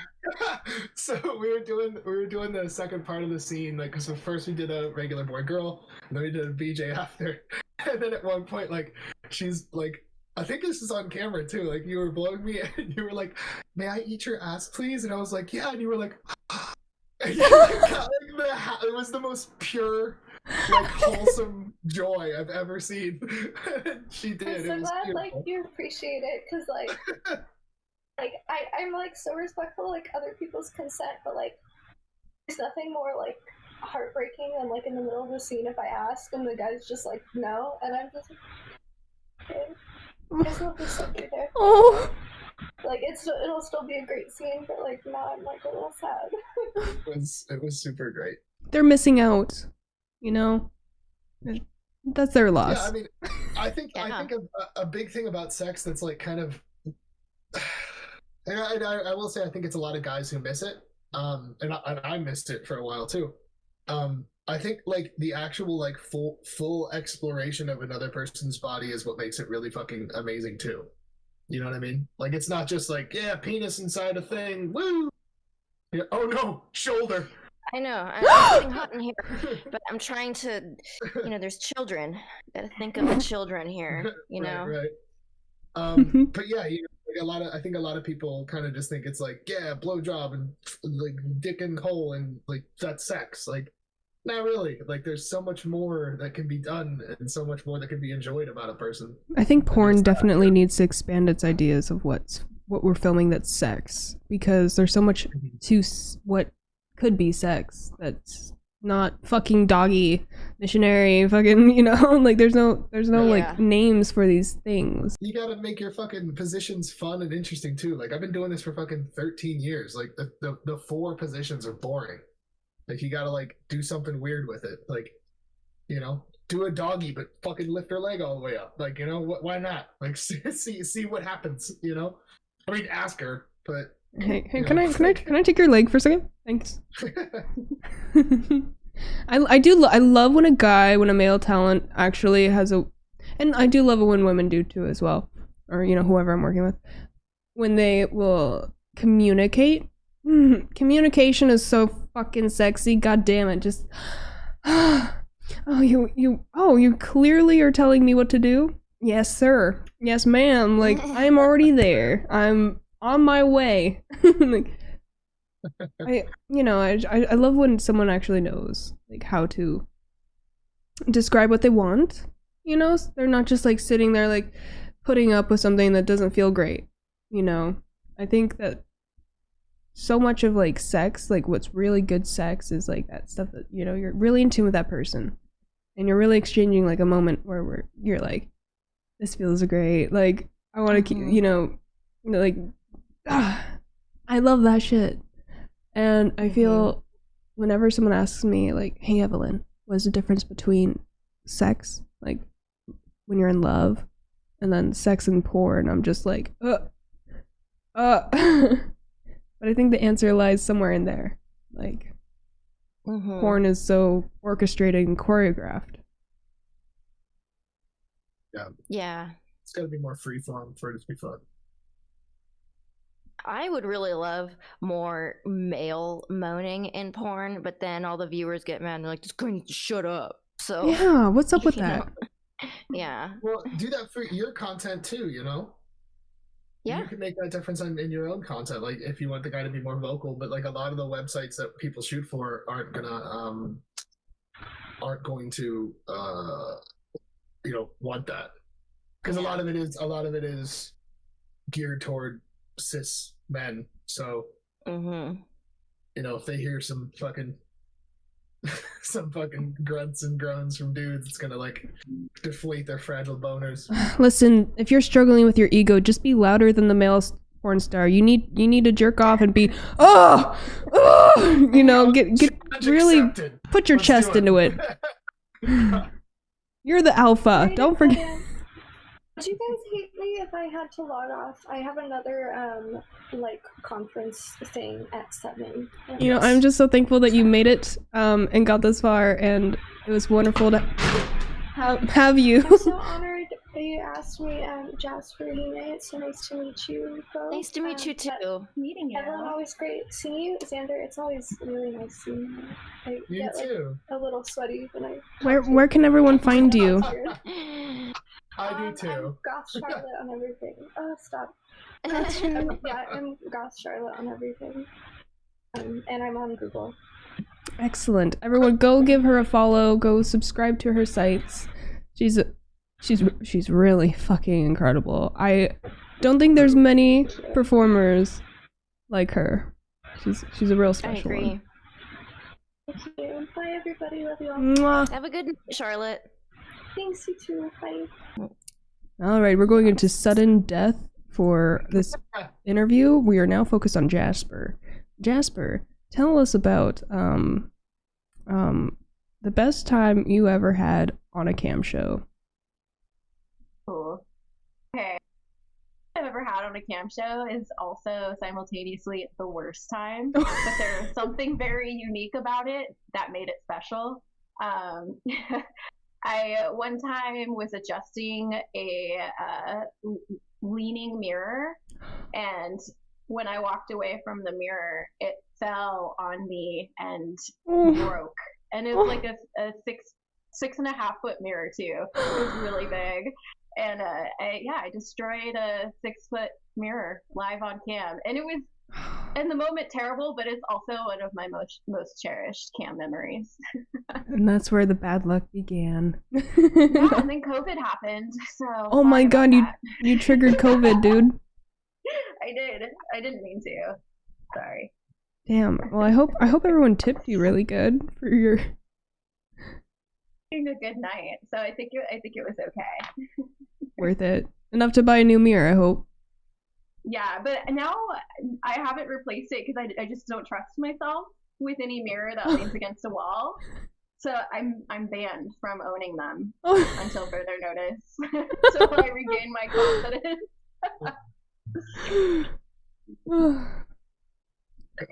Xander, it's time for your one-on-one. Tell me about a time you broke a mirror. About a time I broke a mirror. Every time I look in mine. Wait, why does that sound like why does it sound like an ugly joke? Oh no, I take it back. Oh my god. Forgive me. I'm trying to think about times I've broken a mirror when I wasn't wasted. Jesus. I've broken so many. I don't know. I only remember breaking shit when I was like super drunk. Which, by the way, tomorrow is my 1 year sober-versary. I'm 1 year old tomorrow. Congratulations! Yeah. I'm proud of you, dude. Congrats. April 1st. Yeah, dude. April Fool's Day. The constant reminder of how much of a shithead I was when I was drunk. Good times. Hey, be nice to yourself. You know, like. No, it's good. It reinforces. It's a healthy thing. Let's see. Is that really the question? Is breaking a mirror? I'm definitely just kind of trolling you a little bit. I love that. Thank you. It's how I flirt. Okay. Like, does Evelyn like me? I don't know. Does she kind of like tease you? Does she ask you weird shit that's confusing? Yes. She really likes you. She really likes you. She wants to fuck. That's actually that's how she tries to flirt. It's weird, but just go with it. She's just nervous. She's just a nervous wreck, and then shit just pours out of her face. What about you? Tell me about you broke a mirror. Oh, they were all hand mirrors. Every single one. Like I was like looking at my butthole or something, and I dropped it, and I shattered.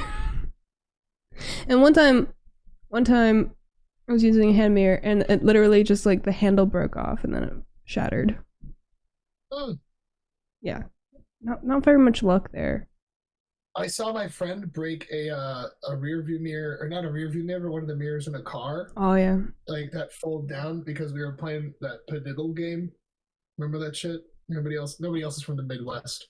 I don't think I know. So basically there was this thing we did where it was like in the Midwest, like when you see a car driving by you and they have a headlight out, like somebody yells Padiddle and you all try to punch the ceiling, and the last one to punch the ceiling loses.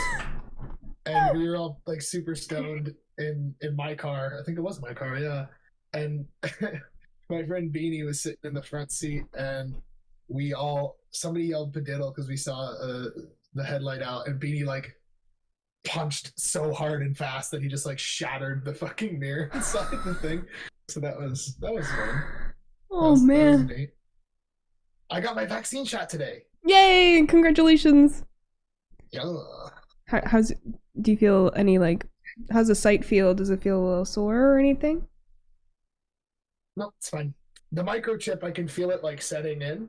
Yeah. So like that's cool, and I can feel my DNA changing. Yeah. When you know, is it gonna make your dick bigger?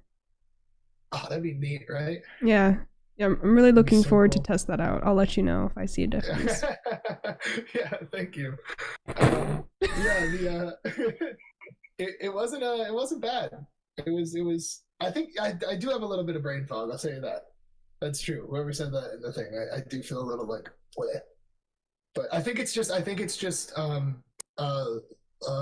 Bezos and them all communicating with us through our new like computer psychic powers. That All we get hail from Jeff Bezos. All hail our Lord and Savior.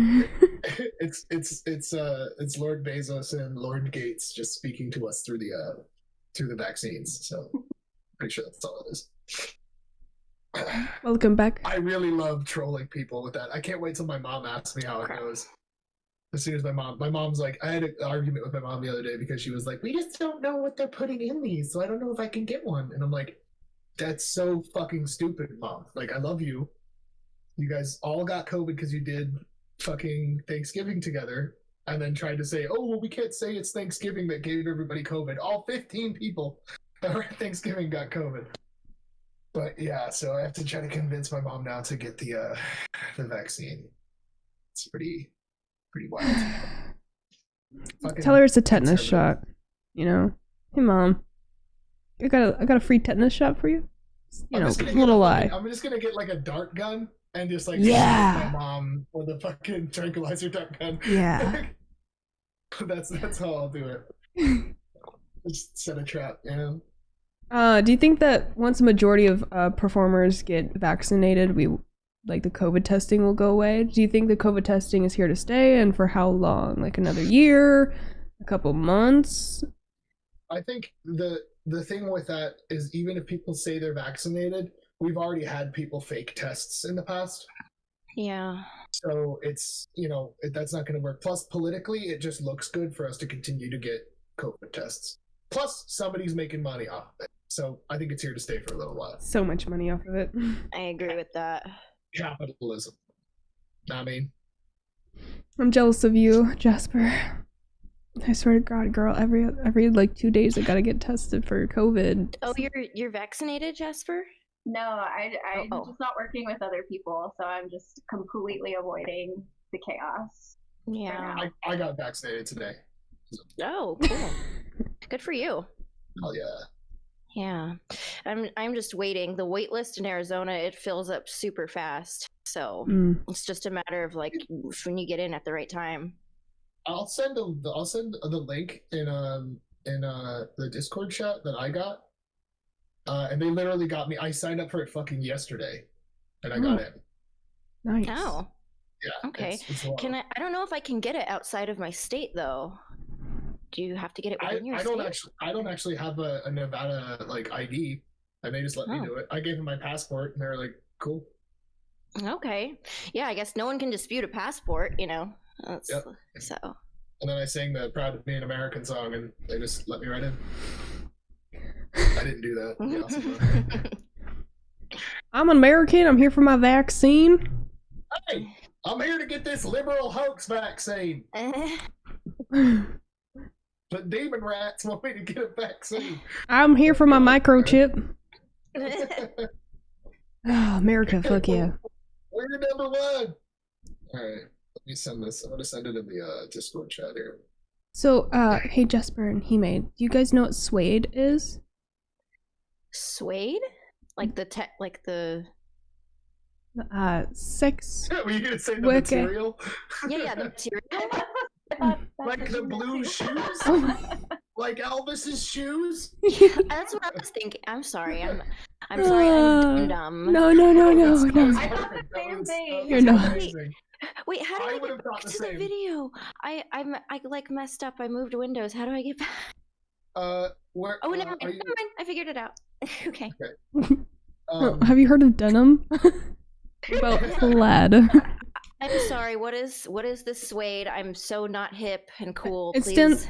Xander. It stands for. Flannel, but SWAID stands for Sex Worker Mutual Aid.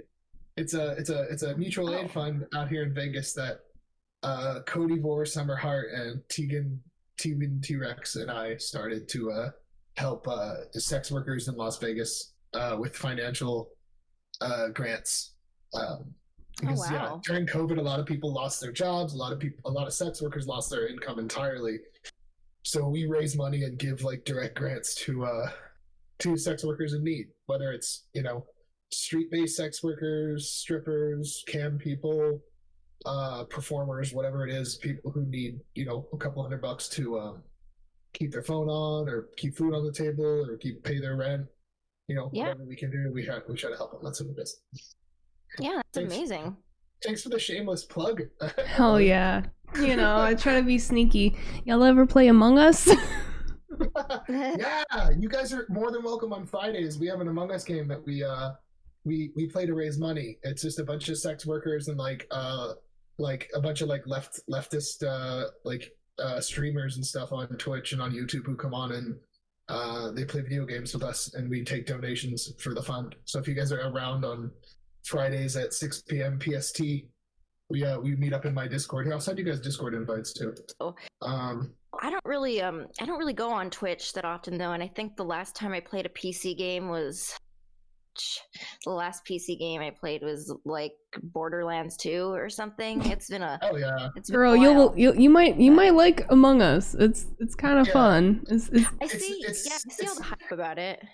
Yeah, and it's not like a super complex game or anything. It's super simple. It's like, it's not a game like where we would play together and like you'd have to like learn how to do all this stuff. It's like, it's something. I've watched some people on YouTube play it before, but it seems like it's a fun game with friends. Yes, with your friends. That's what makes it what it is. Like catching your friends try to lie to you kind of thing. It's really fun. But I wanted to sneakily invite you guys to play with us sometime if you're ever interested in that, for a cute cause. Yeah, I'll look into it. I kind of have to see. I don't know if my machine could handle that. I definitely don't have a gaming PC anymore. So. Oh no. Yeah, I'm lame, guys. I am super lame. I don't know how you can function. It goes to like food, so I don't spend it on like PC stuff or any of that. But maybe that could change. I do want a desktop, but I don't think I would be one of those people that would build my own. I'm not that smart. I can't do that. You got cute little fingers. You could plug in all the little things in the motherboard and stuff. You need tiny little fingers to get in there, You're not wrong. You're not wrong about that.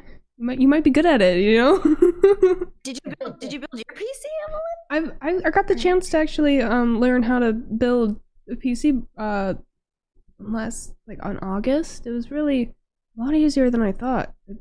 There's only like certain places where anything can go, It's not like it'll just blow up if you fuck it up. Thing now, but I guess I could learn. I don't know. We'll find you a Twitch oil prince to fund your build PC goal. Look it up. Twitch oil prince. Oh yeah.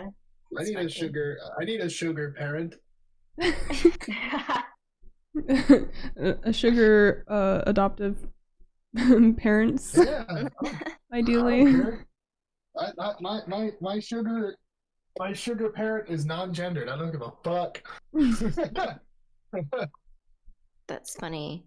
I saw one girl on Twitter call it a sucrose father before. I really liked that. Sucrose father. Mm-hmm. I remember you going off about something about Splenda daddies. It was funny. Oh god. Yes. Splenda daddies. That term still applies. So for anyone who in the chat who doesn't know, you can be a Splenda daddy. That means, you give a little bit. You don't give a lot though. It's not quite sugar. Like the Splenda daddy will take you to like Kona Grill or someplace. Whereas the sugar daddy is going to take you to Nobu and, just give you, no, Splenda is sweet and it's good, but it's just not sugar. So, but they also have to be slightly toxic because Splenda is not food. True. Yeah, exactly. Yeah. That too. Mm-hmm. Yeah. So it's like if you want her attention, like do a little better than Splenda. Give some sugar. How bad do you want it, really? Mm-hmm. I prefer the all natural in the raw kind of sugar. Fucking cane sugar. Straight up. Unprocessed. When it comes to like social media, I feel like there's this definite glorification of the sugar lifestyle. And I've seen like an uptick in young guys wanting a sugar mama. But yes, in their minds, what that means is that they just have a mom figure again that just pays for everything.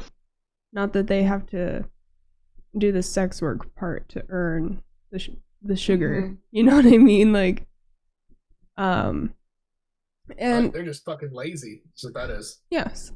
Kids these days have no fucking work ethic. I'll tell you what. Yeah, you know, that's right. These kids these days. There's this study done a while ago that in their study they found that women who made more money than their male counterpart ended up feeling threatened and would cheat. They had a higher rate of cheating because they weren't the breadwinner. And so I found that very interesting, that like the less financially secure a guy is, the more likely he will cheat. That is interesting. Oh, is it more likely that the woman will cheat or the guy will cheat? The guy will cheat to reestablish his like male ego. Makes sense, I think. But I see it working both ways though, because I also feel like I've met guys who are like super well off and they use that as an excuse to cheat because they have so much that I can do whatever I want. So it kind of sounds like they're just looking for any excuse. Damn, you might be right. It's like the thing with cheating with me is that like I'm too much of a fucking like radical empath to really do that, because like I know what that feels like, and I don't like imagining projecting that feeling onto someone else, and already how like hyper sensitive and emotional and PTSD'd and trauma fucking brained I am. Like I just, the imagination of me like putting that like pain onto a person that I'm supposed to fucking care about is, yeah, I always imagine, I kind of do that. It's like that old like witchcraft thing with me. It's like the rule of three thing. You know what I mean? You guys know what that is? Oh yeah. That's what I think about like everything in my life. You know what I mean? I think rule of three in fucking everything in my life. So if I do something fucked, it's gonna come back to me 3 times.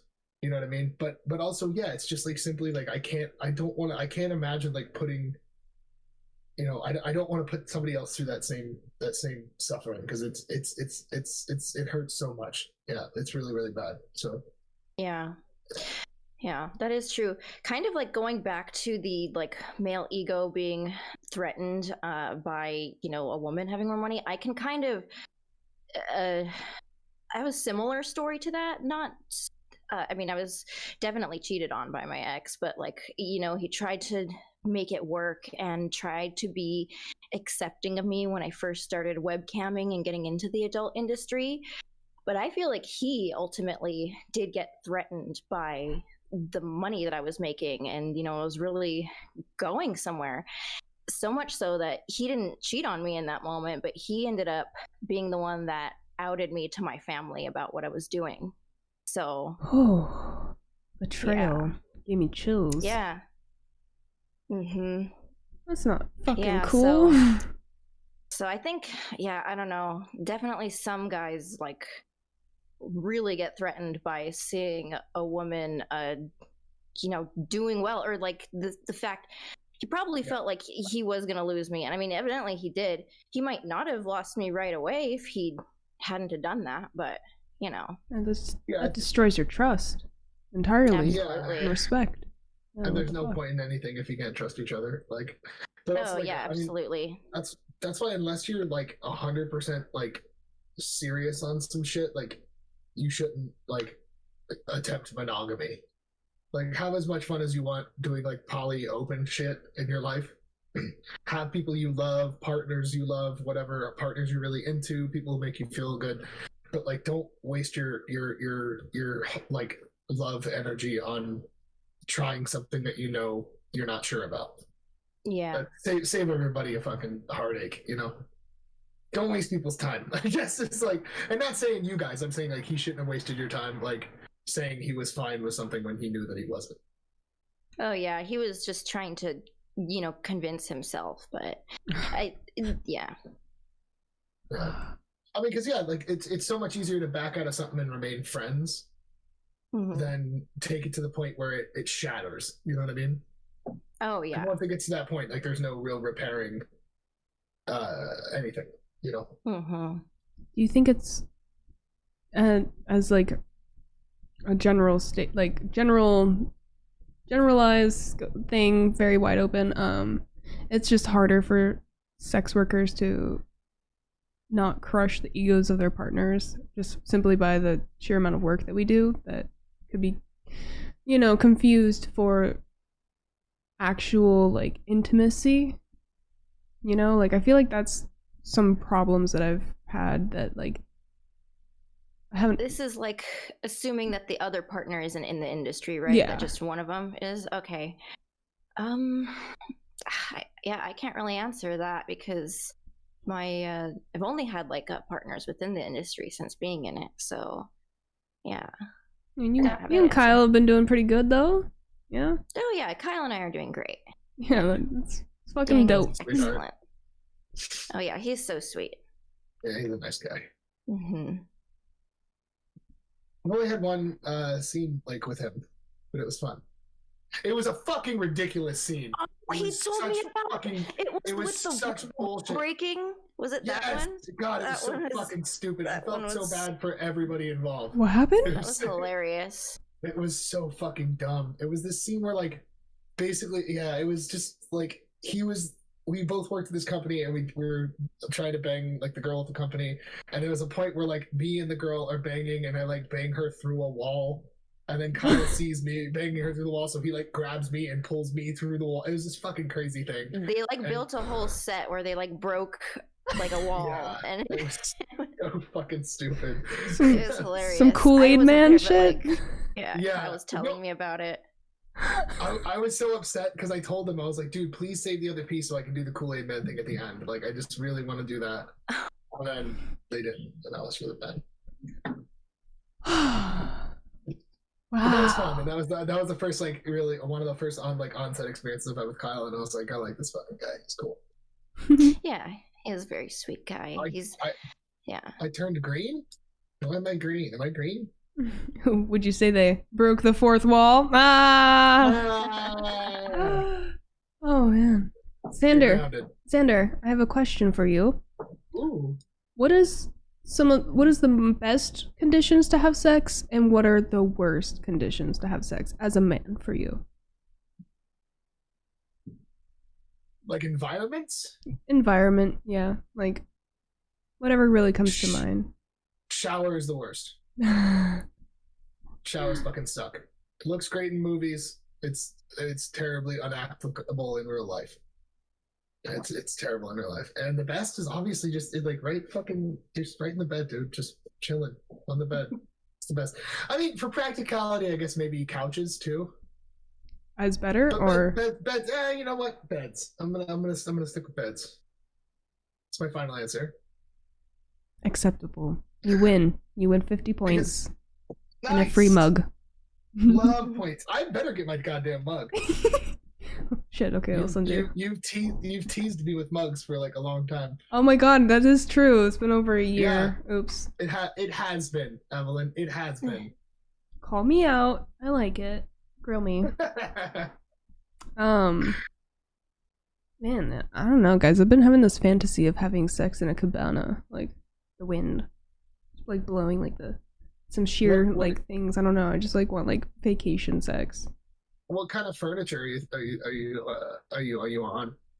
I don't know. I would prefer like a soft blanket. You know, like I want to have like just on the sand, or like is it like a bed? Oh yeah. There's like a bed thing. Yeah, it's like a raised like cabana thing. like a, you know, like a some patio furniture kind of looking I shit. think you just need a vacation, which is why you're like. Oh, you might be like, right. That's have kind of what that vacation sounds like. vibes. Yeah. Have you I want the vaccinated yet? ocean. I You want got a sounds shot of the yet? ocean. Have I shot yet? I haven't. Yeah. Oh yeah, we were just talking about that. Yeah, I think they're doing that thing, right? Is that real? The vaccine passport thing, is that real? Is that? Shit. I mean, I heard something about it, but I don't know. Hey, chat, do you guys know? Anybody know? Because I honestly don't. Someone said that I don't need to worry about it because I am going to Costa Rica at the end of the month of April. Oh, tight. Hell yeah. But if I need to get my vaccine, like both doses, I don't know if I'll be able to do that in time. You could always get the Johnson & Johnson one, but the problem with the Johnson & Johnson is like 68% effective or some shit. I was told by the doctor today. But I got the Moderna. I'm House Moderna. So, yeah. Just want whatever's gonna let me travel Yeah. at this point. Yeah. Mhm. I really miss traveling. Me Like- too. Yeah, it's been a while. Yeah, I could definitely use a travel. I just want to go up to a fucking cabin in like the woods and snow. Ooh. to see Cabin cabin. sex. In front of a fire. And a nice soft blanket. A Nice fire that's pillows. outside in the snow with like Blankets? yeah, like blankets outside. I was getting really Viking with it, like furs. But Oh, sure, yeah. okay, yeah. Sure, Yeah, no, okay. Blankets are fine. Fake fur blankets? Something like that. Yeah, but like fake furs are fine. Okay, We can use Human's jacket. perfect. I was Yeah, gonna say, and I'd be then- scared of a creature like coming out of the woods and like That's you know. even sexier. You get up naked and fucking yell at it and scare it off. Like that's the most primal shit. Hell yeah. Oh. You just roar and beat your chest and then keep fucking. I don't know Shit, if it's we're like not a talking. bear or something. I don't think just screaming at it will help. But isn't that part of what you're supposed to do with bears? You're supposed to I you're don't supposed to, know. like, make yourself big and scream and yell at them. I've Since I watched never. The Revenant, I've been scared of bears, so Well, they used to tell us to just lay down and pretend to be dead, but that's how you get a revenant. Like you're not supposed to do that. You're supposed to like Xander fighting Bigfoot. I'm down. Fuck Bigfoot. Oh man. Just kidding. Bigfoot's probably cool. I don't know. Mountain lions are the ones that you're supposed to blah at. Yeah, definitely mountain lions. I know, but I think bears are the same way. I think you're just supposed to like have a machete on you at all times when you're in the forest. You know, Yeah, machete versus a bear. if a bear Bear wanted to wins. eat me, I would feel like I'm being sacrificed to a bear god. So I'm kind of okay with it. okay, Well, wait, I have a. Oh, sorry. I have an interesting question now, since like we're talking about creatures and like just glancing at the chat made me think. So, do you guys have like a mythical creature that is like rumored to wander around your state? You know, like obviously there is the Bigfoot. Where I'm from in New Mexico, there was the legend of the chupacabra. Ooh. Yep. You know, Yeah. and it's kind of like a blood-sucking little demon. But what about you guys? I with the chupacabra stuff too. Oh, okay. California, yeah. Mm, I was very scared. I thought that was going to be a Oh, way shit. bigger problem for me, but it hasn't been, so that's good. where I'm from, we had Rachel Dolezal, so Oh. That's funny. That is terrifying. I know. That is terrifying. In Ohio, everything was just haunted. Like everything in Ohio is haunted. The entire state of Ohio is just Ghosts everywhere. so. I don't know if we specifically had a thing in Ohio. I think where was the Mothman from? West Virginia. Mothman. Is it West Virginia? That's West Virginia, yeah. I'm a big Mothman fan, so like if you need some Mothman stats, I'm your person. I mean, you answered. Big fan of very his fast. work. Yeah. I'm like, Mothman, yes. I got you. I was waiting for somebody to bring that up. Thank God.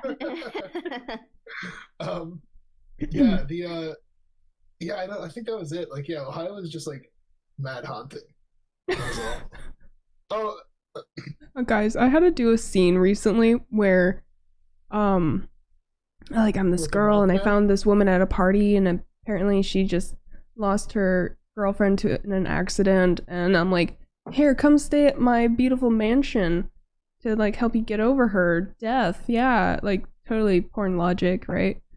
And there's like montages of her like having sex with her ghost girlfriend, and I'm like, is this what we've come to? We've run out of like, can't do pizza delivery anymore, and like none of the classic, you know. Has it gotten this dark? Yeah, like yeah, and so like there's this part where like I confront her about, I'm like, wasn't there an accident? She's like, I don't remember. And I'm like, you told me at a party that you guys had a fight. She left, and then there was an accident. And she's like, I only remember. You know, it was just like really sad and dark, and like she had like a delusion that her girlfriend. I'm really wondering what company this is now. Yeah, like she was like taboo. No, it wasn't actually. Really? Yeah, but like yeah, well, that's true because the ghost wasn't her stepsister, so never mind. Yeah, but it's like, I don't know if anyone could jerk off to depressing stuff like that. Like, you know, like when you watch porn, don't you want it to kind of be lighthearted a little bit? You know. Or like you don't want to be like, oh, she misses her ex. This is just so like hot. Like, oh, she thinks her ex is visiting her, but she's dead. Ah, this is so hot. Like I just. It's like that movie Ghost. Yeah. The direction of porn. Like, are we really running out? And then like. Yes. Well, at least we're doing something different. Like the alternate argument to that is like, at least it's not my grades are bad. You know, it's like it's not, you were speeding. What? You know, so, at least we're doing something different. It was my I last actually year of started college. writing some scripts for MindGeek for browsers that are like. Oh, cool. Oh. Oh, I've written a couple. I wrote a horror movie that we did that was really fun. Ooh. But I'm writing some other ones that are like very much making fun of like porn stuff. Like making fun of like how silly a lot of our ideas are, and like the things that we think are like that make sense in porn universe. And so like porn logic. Really, also just like kind of making fun of the writers of porn. Because like often I think all of us who get to read scripts are like, yeah, have you had sex before ever? Like, have you ever touched a boob like in your life? Like, why do you think that this is practical to happen at all? Bro, it's like it's just the most ridiculous situations. Like, cover yourselves in oil and fuck on a tile floor. Like, very good. You've had lots of sex. This guy fucks clearly. This person has had sex before. It's just worst really condition important. Fucking covered in oil on a tile floor, possibly. Is that a bad condition? Would you recommend? See, I was talking about real life possible scenarios, not porn scenarios. Because yes, that's the worst porn scenario. is marble floor covered in oil. That's the worst. Yes, yeah, you might need life alert chat just in case. There was one time I did a scene on like a really hard table, and then like a day after it, like I didn't realize there was like a little chunk missing out of my back because it was just grinding and like just rubbing on there. It was I was like, why does this hurt so bad in the shower? And then I saw there's literally a piece of my skin just got like sanded off pretty much from that table. Oh my god. Yeah, that's terrible. Yeah, have you guys ever gotten injured on set like that before? Like, oh yeah, not like severely injured. Like feeling like sore after like the day after needing to take a few days off. Hell yeah, but never like gotten an injury on set before. Yeah, I've gotten legit injuries on set. Oof. Yeah, actually, the last scene I did with Adriana Chechik, yeah, it was me, Marcus Dupree, and her, and we were like on this couch. We were doing like a DP thing. I mean, it's Adriana, so yeah, that's obviously say no more. We're doing like this DP like crazy scene, and there was a point where I like jumped off to like switch positions, like we were moving everybody around, and the only way I could get off really without like crushing her in any way was to like just jump off to the side. But when I did that, I hit my shin. Like I think I still have like the scar. I don't know if you'll be able to see it in this light, but yeah, it's a pretty big one. But I like literally took like a chunk of skin like that long and like this deep out of it got down to like the white flesh. You know what I mean? Like past like the blood and stuff. Like it was this big ass chunk out of my leg, and like I'm standing there and they didn't cut. They kept rolling, and I just told them, I was like, keep rolling. They were like, dude, are you okay? And I like told the PA, I was like, dude, grab some band-aids and shit. And like I'm like bleeding. Like we like cut this thing out. I put like hydrogen peroxide on to stop the bleeding a little and like held it down. And then I just went back in with like a bandage on my leg and just kept fucking. How do you finish a scene after that? That's insane. I don't know. Like every time I've gotten like injuries on set, like I've like it's weird. Like I don't know if the pain like helps me like because I don't like lose my edge really like when that happened that's happened. Like it didn't bother me like that. So I'm just like you I must don't know love pain. what like primal bullshit that I have, but I was just like keep going. I feel alive. Holy shit. Oh my god. I mean, one time a guy broke his hand straight up. Like he was like robbing a bank and he like trips and falls like for real, and he ended up breaking his hand and doing the scene just fine. Like nice, good for him. Wow. Trooper Jesus. Shit. Yeah. Yeah, that's crazy. I've done scenes with like broken ribs and shit. Have you ever like had any injuries on cam, Jasper? Oh yeah, that's actually so many. Yeah. So many. I don't even know where to start with that one. But usually I just like pretend like nothing happened because they're so stupid that I don't want to have to explain how I injured myself. Yeah, I feel like that makes it harder if you acknowledge it. Like if I would have acknowledged any of mine, then it would have been harder.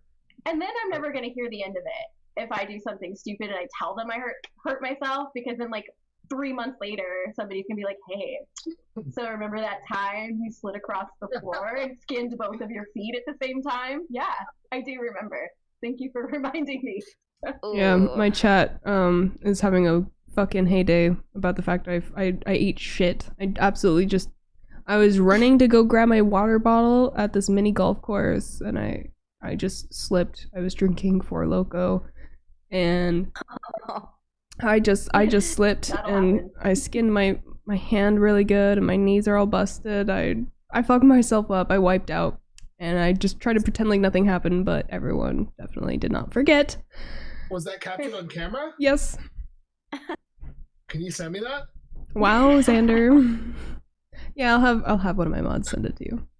Nice. Clip that shit. Unless you were really hurt. If you were really hurt, I don't want to see it. But if it's a funny hurt, then you can't really tell that I like unless you know. Like it's like you can't tell. Like I did such a good job stabilizing the camera on impact.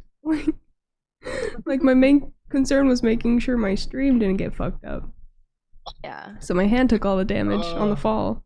It was so embarrassing. And like all the people around me were like, "Are you okay?" And I'm like, "Yeah, I'm fucking great."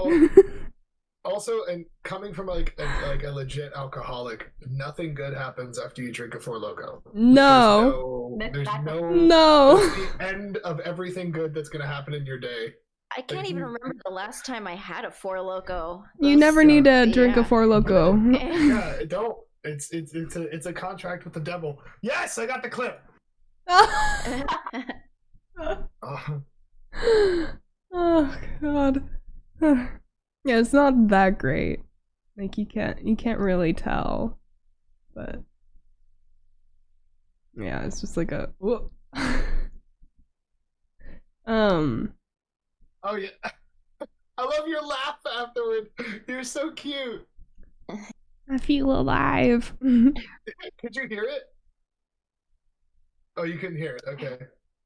No, I couldn't hear it, but I'm glad you're okay. I didn't see the clip, but I saw like some stuff with like it was like mini golf with Adriana Chechik. You held your composure very well after the fall. I didn't feel it. I did not feel it. Have you guys ever worked with a performer or somebody who had a substance abuse issue and were partaking in their vices while at work? Yes. Yeah. Mm-hmm. Yeah. What is a good way to handle that situation? Because obviously you can only control yourself, right? Like, what are some good options? You know, like, you just mind your own business and do your job and hope that the day goes okay, or do you cancel? It depends on that person's ability to function with what they're doing, because there's some people who get really out of control, and I feel like that's when you have to really take initiative and make some serious choices. And then, you know, there's functioning addicts where it's like, it's not really my place to say or do anything about it. I don't know. That's a hard one. Yeah, I would say, like, I've never been in the position where I've like had to tell anyone, but usually when that has happened on set, the director finds out pretty quick, and they're the one that usually comes to me and like asks me, and they're like, hey, they say it in like a nice way, sort of like, so and so isn't really like, you know, feeling their best today, because usually, you know, everyone's in the room, you don't want to blatantly call them out. They're sort of like, I'm gonna need you to like really bring it for the scene if possible, to kind of like make up, like give that extra bit of energy, and they ask like if that's okay with you. But I would say if I was in that situation where I knew someone was like doing something, the director isn't really an authoritative person, but he's the most person there with the most control that like should be able to like give you an answer and help you out with that. I would say they should have a good enough discretion to you know, determine if like that person can still perform or not either. And what if it's the director doing the getting lit? What then? Like, I would also, like, if I may, I would also say, yes, directors should do that 100%. But at the end of the day, the director is there to do the job for the company. And so their bottom line is getting their money for that day. So a lot of times, you know, people aren't going to be honest enough if it costs them money to be so. Also capitalism. So, but yeah. Also, and what you said earlier, Ahptik, or yeah, that's how you say it, right? Yeah. Okay, yeah. So, like, I am, like I said before, I'm definitely a recovering alcoholic. I was highly functional in my like alcoholism. I wish somebody would have called me out. I wish somebody would have done that, because I made that same argument too, where I was like, dude, am I fucking up anything? Am I like doing anything wrong? Do I miss my lines? Do I show up late? Do I fuck up scenes? And people were like, well, no, like, but you know, and I'm like, and then they give up on the argument because I was doing my job well still, even like in the throes of my like alcoholism and stuff. But I wish somebody would have stopped me from hurting myself further and, you know, hurting the people around me further from that. So I would say, as an alcoholic, like as an addict, fucking do it. Like every single time you see it, or you are in a situation like that, do it. Because if that person gets the opportunity to recover and see the error of their past ways, they'll thank you for that eventually. Because you were a part, I'm like getting emotional now because like this brings a lot out of me, but like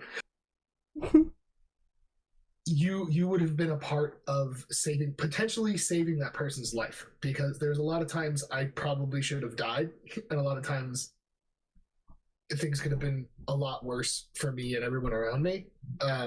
And the people who did look out for me and like stand up for me or whatever, like all that shit, like I will love and thank them until I'm dead because of that. Yeah. You know. So I would say like you have a pass from an addict to fucking say something. Yeah. To them, obviously, like, you know, that should like rat them out, whatever, but like to actually like talk to them like a person, because a lot of people don't treat addicts like people. You know what I mean?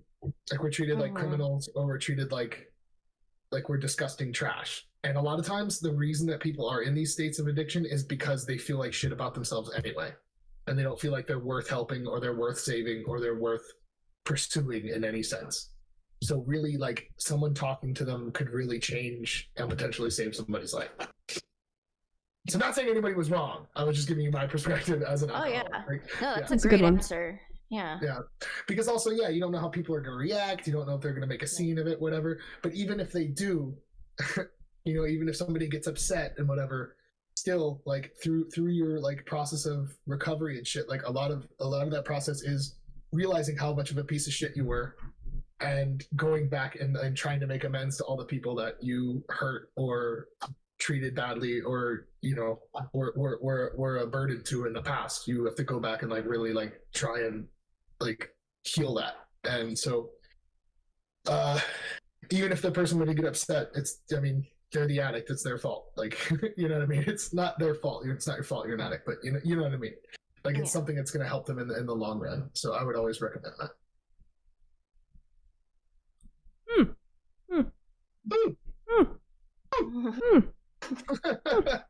I was recently on set and they literally ordered like a 12-pack of White Claws. And I was like, oh god. And we were there for way longer than needed be, because like people were treating it more like a party than a job. And yeah, I do wish I would have been like, okay guys, like, let's go. Like, yeah. Yeah, and also they're just wasting people's time at that point, you know? Yes. I mean, we're not getting paid that much at the end of the day to literally sit around and wait for the people to get their shit together, you know? But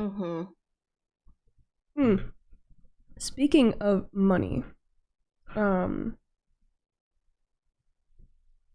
would you guys say that working for yourself you make more money than working for studios? Definitely, but doing that occasional scene, that shout out from that company, sometimes that really helps boost my numbers, you know, like far as getting new fans, like new followers. But obviously the long-term money is in your own content for sure. Any of you guys are watching right now wondering, like, what's the point of shooting porn if there's all these issues? Yeah, those that's shout basically outs, like, it. especially if it's a big company like Brazzers, any Mind Geek company, I always get a grip of new followers and new fans from that. So yeah, I think it's a little different for women too. Yeah, I think it's there's a lot, like, I think there's a larger market like to make good money as like a, like for girls on Snapchat and like for women on like platforms and stuff. Not in all ways, but like it like a lot of guys can make a lot of money, but it depends on what kind of content you're making as well. Because most people who want to see, like, if they wanted to see one of you guys doing porn things, they would go to your thing, right? Now, if we shot content together, nobody's gonna come to my site to see you on my site. You know what I mean? Like, it's not the same. But if people genuinely like the guy, then yeah, of course they will. But it's I think there's definitely a difference in the traffic between that, and it's different too. If you're a dude making content that, like, for other men, then there's a fuckload of money to be made. But for like the straight cis male, it's a little different. Yeah. It's a good perspective. I'm glad you're here, Xander. Because what I'm saying is the pay gap needs to be changed. Okay, guys are getting the shit end of the stick here. And I'm not saying that. That's entirely fair. Yeah. Guys need to get paid more for slinging dick. I'm just opposite of real life. Well, I mean, but yeah. Let me play the devil's advocate. If guys were paid more to be professional on set, like I feel like no, I'm not talking about on set. I'm not talking about on set. You're talking about it for yourself. I'm specifically talking about OnlyFans and like Snapchat content, all that kind of stuff. That's what I'm talking about. On set's a totally different story. Now, gentlemen who might be out there watching and making content of your own, you still need to get tested. Yes. Yes. I see a lot of folks getting into amateur work completely neglecting that, and it's bad. Don't do that. Get tested. Well, I don't have any symptoms. Well, they get tested, so I'm clean. Fucking, come on, dude. That's not how that works. It's not. It's not. All right, now back to the sexual education part. Let's talk about how STDs are transmitted. Yay! That's my favorite part. What's a bodily fluid? Yes, you can get them from a blowjob. Yes. Have you guys ever used a dental dam? No. No, I've never used one. I feel like that's such an old person thing. Yeah, that's so weird. If you wanted to what do you do? What do you do in that situation? Like how if you really wanted to eat someone out, but you don't know their status. What do they even? I don't think I've ever seen one in person before. No, get them tested. There's no. Xander's like, just fucking get tested. Yeah, there's no way around it. Dental dams are so 80s. I've had a girl use one of those female condom things before though, and that was interesting. Wow, what was it like? I've never used one before either. I don't understand how it worked, but it did. I did. It's like a. Is that like insertable or what? Yeah, they like put it on and like it's like stays outside their vagina, and then vagina. You just go in. The scientific term, yeah. Yeah, Okay. Yep. And you put your peener in it, and then you make sex. Yeah. Okay, I get it now. Oh yeah. That's right. I got the audience is funny. So funny. Everybody, yeah, that's right. That's how you run a room right there, boy. And what do you do about the bussy? Oh my god. Yeah. So it was interesting. Feel different? I don't recommend. I wouldn't try again. I would just do the test thing. Yeah. Why do you think people are afraid of getting tested? Like, what do you think that fear really comes from? They don't want to know they have something. They're going to have plausible deniability or something. Yeah. Some people who go so long without doing it, where it's just like they feel like they're going to prepare themselves for bad news, basically. That's why it's just easier to just stay on top of it. Then you never have to like build that anxiety up. Just keep on top of your testing. Yeah, it's not terribly expensive, like even if I was a civilian, I would still do it all the time. Yeah. Planned Parenthood. Yeah, I was gonna say, I think some places you can even get it for free. So, depending on your insurance and stuff too. Yeah. Mm-hmm. Yeah. What are some things? Like how can we convince this whole chat to go get tested tomorrow? I mean, I know this chat hasn't had sex in years and might be just a bunch of virgins, but I won't have sex with anybody in chat unless you're tested. Okay, I'm getting tested right now. I'll be right back. Watch everybody. I said in chat, okay? Oh.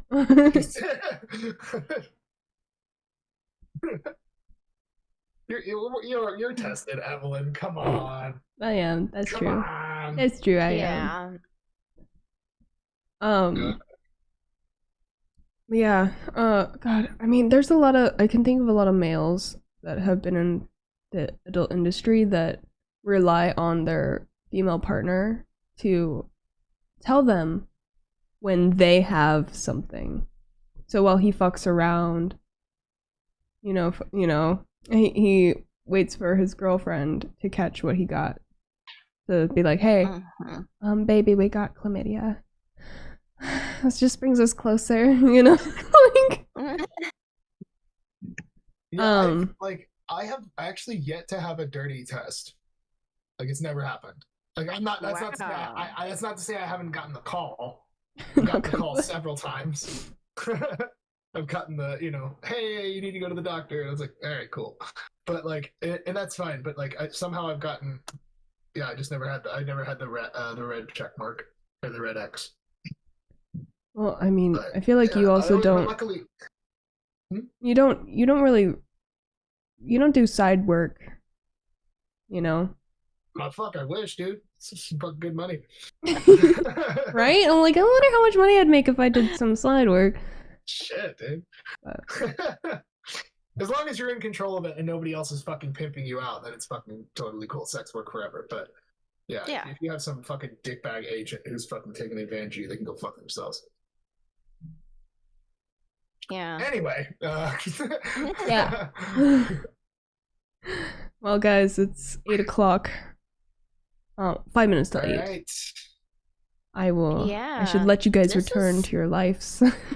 This was such a wonderful time. Yeah, this was really fun. Thank you for inviting me back. This is great. It's always a pleasure to have you. I like how we all kind of have a pink hue on our lights. Yeah, I was gonna say we all have good. like the lights going on. Yeah, we color coordinated. I love it. Yeah. I love it. You guys are all invited to future podcasts in the future. Normally it happens on the 15th of every month. This month I just I don't know what came over me. I was just like, I'm bugging people by asking them to be I don't know. I got over it though. So super awesome. Yeah. I appreciate you guys sharing your stories and Thank you for having me on again. Yes. Thank you for having me on again. Glad we did this one sober together this time. Yeah. I think in the future as well, I want to start doing one-on-one interviews. So if you guys ever want to cool. link up in person, we can pretend I'm. The thing is with you, Hime, I was like, I want to pretend I'm Diane Sawyer. And I love it. We can, do the whole thing. I think that'd be fun sometime. Oh yeah. Yes. That would be amazing. Yeah, I'll probably hop off. I think Kyle is being my slave and making dinner right now. Good. So, yeah. Everybody, nice manservant, huh? Please check out my dear friend Hime on social media. ! Hime Marie should pop up. Just ! Hime. Follow her on all her stuff. Explanations. Awesome girl, as you can see. We love her. Yes. God, I really love your hair like this, by the way. Oh, thank you. Thank you. I love it so bleach has not touched it in almost 2 years now, so I'm doing really good on my bleach recovery journey here. Oh my god, it's been 2 years. Yeah. Yeah, it's been a long time. Feels like yesterday that you were blonde, and wow, time. What is it? Yeah. I don't know. Yeah, last year didn't happen. It's been a long time. Yeah, you look so good. You look really good. Thank you. Thank you very much. You ladies as well are stunning as always. Thank you. And it was great to get to know you more, Xander, as well. Thanks for sharing your story too. That was really nice to hear. No worries. Mm-hmm. No worries. Yeah, nice to get to know you better too. Jasper, thank you so much for being here, coming back, Of course. and being fucking dope. I do my best. Thank you for having me. So many solid points. I feel like I feel. Never mind, who cares how I feel? You know, you ever just like, you know, like, man, I'm kind of dumb. I kind of got like 3 brain cells left right now. I don't know. Like, thank God someone here sounds like they got their shit together in their mind. I sure don't. Well, you had some very good questions lined up, Evelyn. Very good questions to pick at the brain. So yeah, I mean, what is sex, bro? What is sex? What is that? What is it? I just followed everybody on the socials too. Yes. Great, thank you. All right, well, I'm gonna hop off here, but thanks again so much, Evelyn. This was amazing and great to see you as well again, Jasper and Xander. You're so awesome. Good seeing you, Jasper. Seeing you again. Thank Bye, you. Evelyn. Have a good night, guys. Take care, Jaime.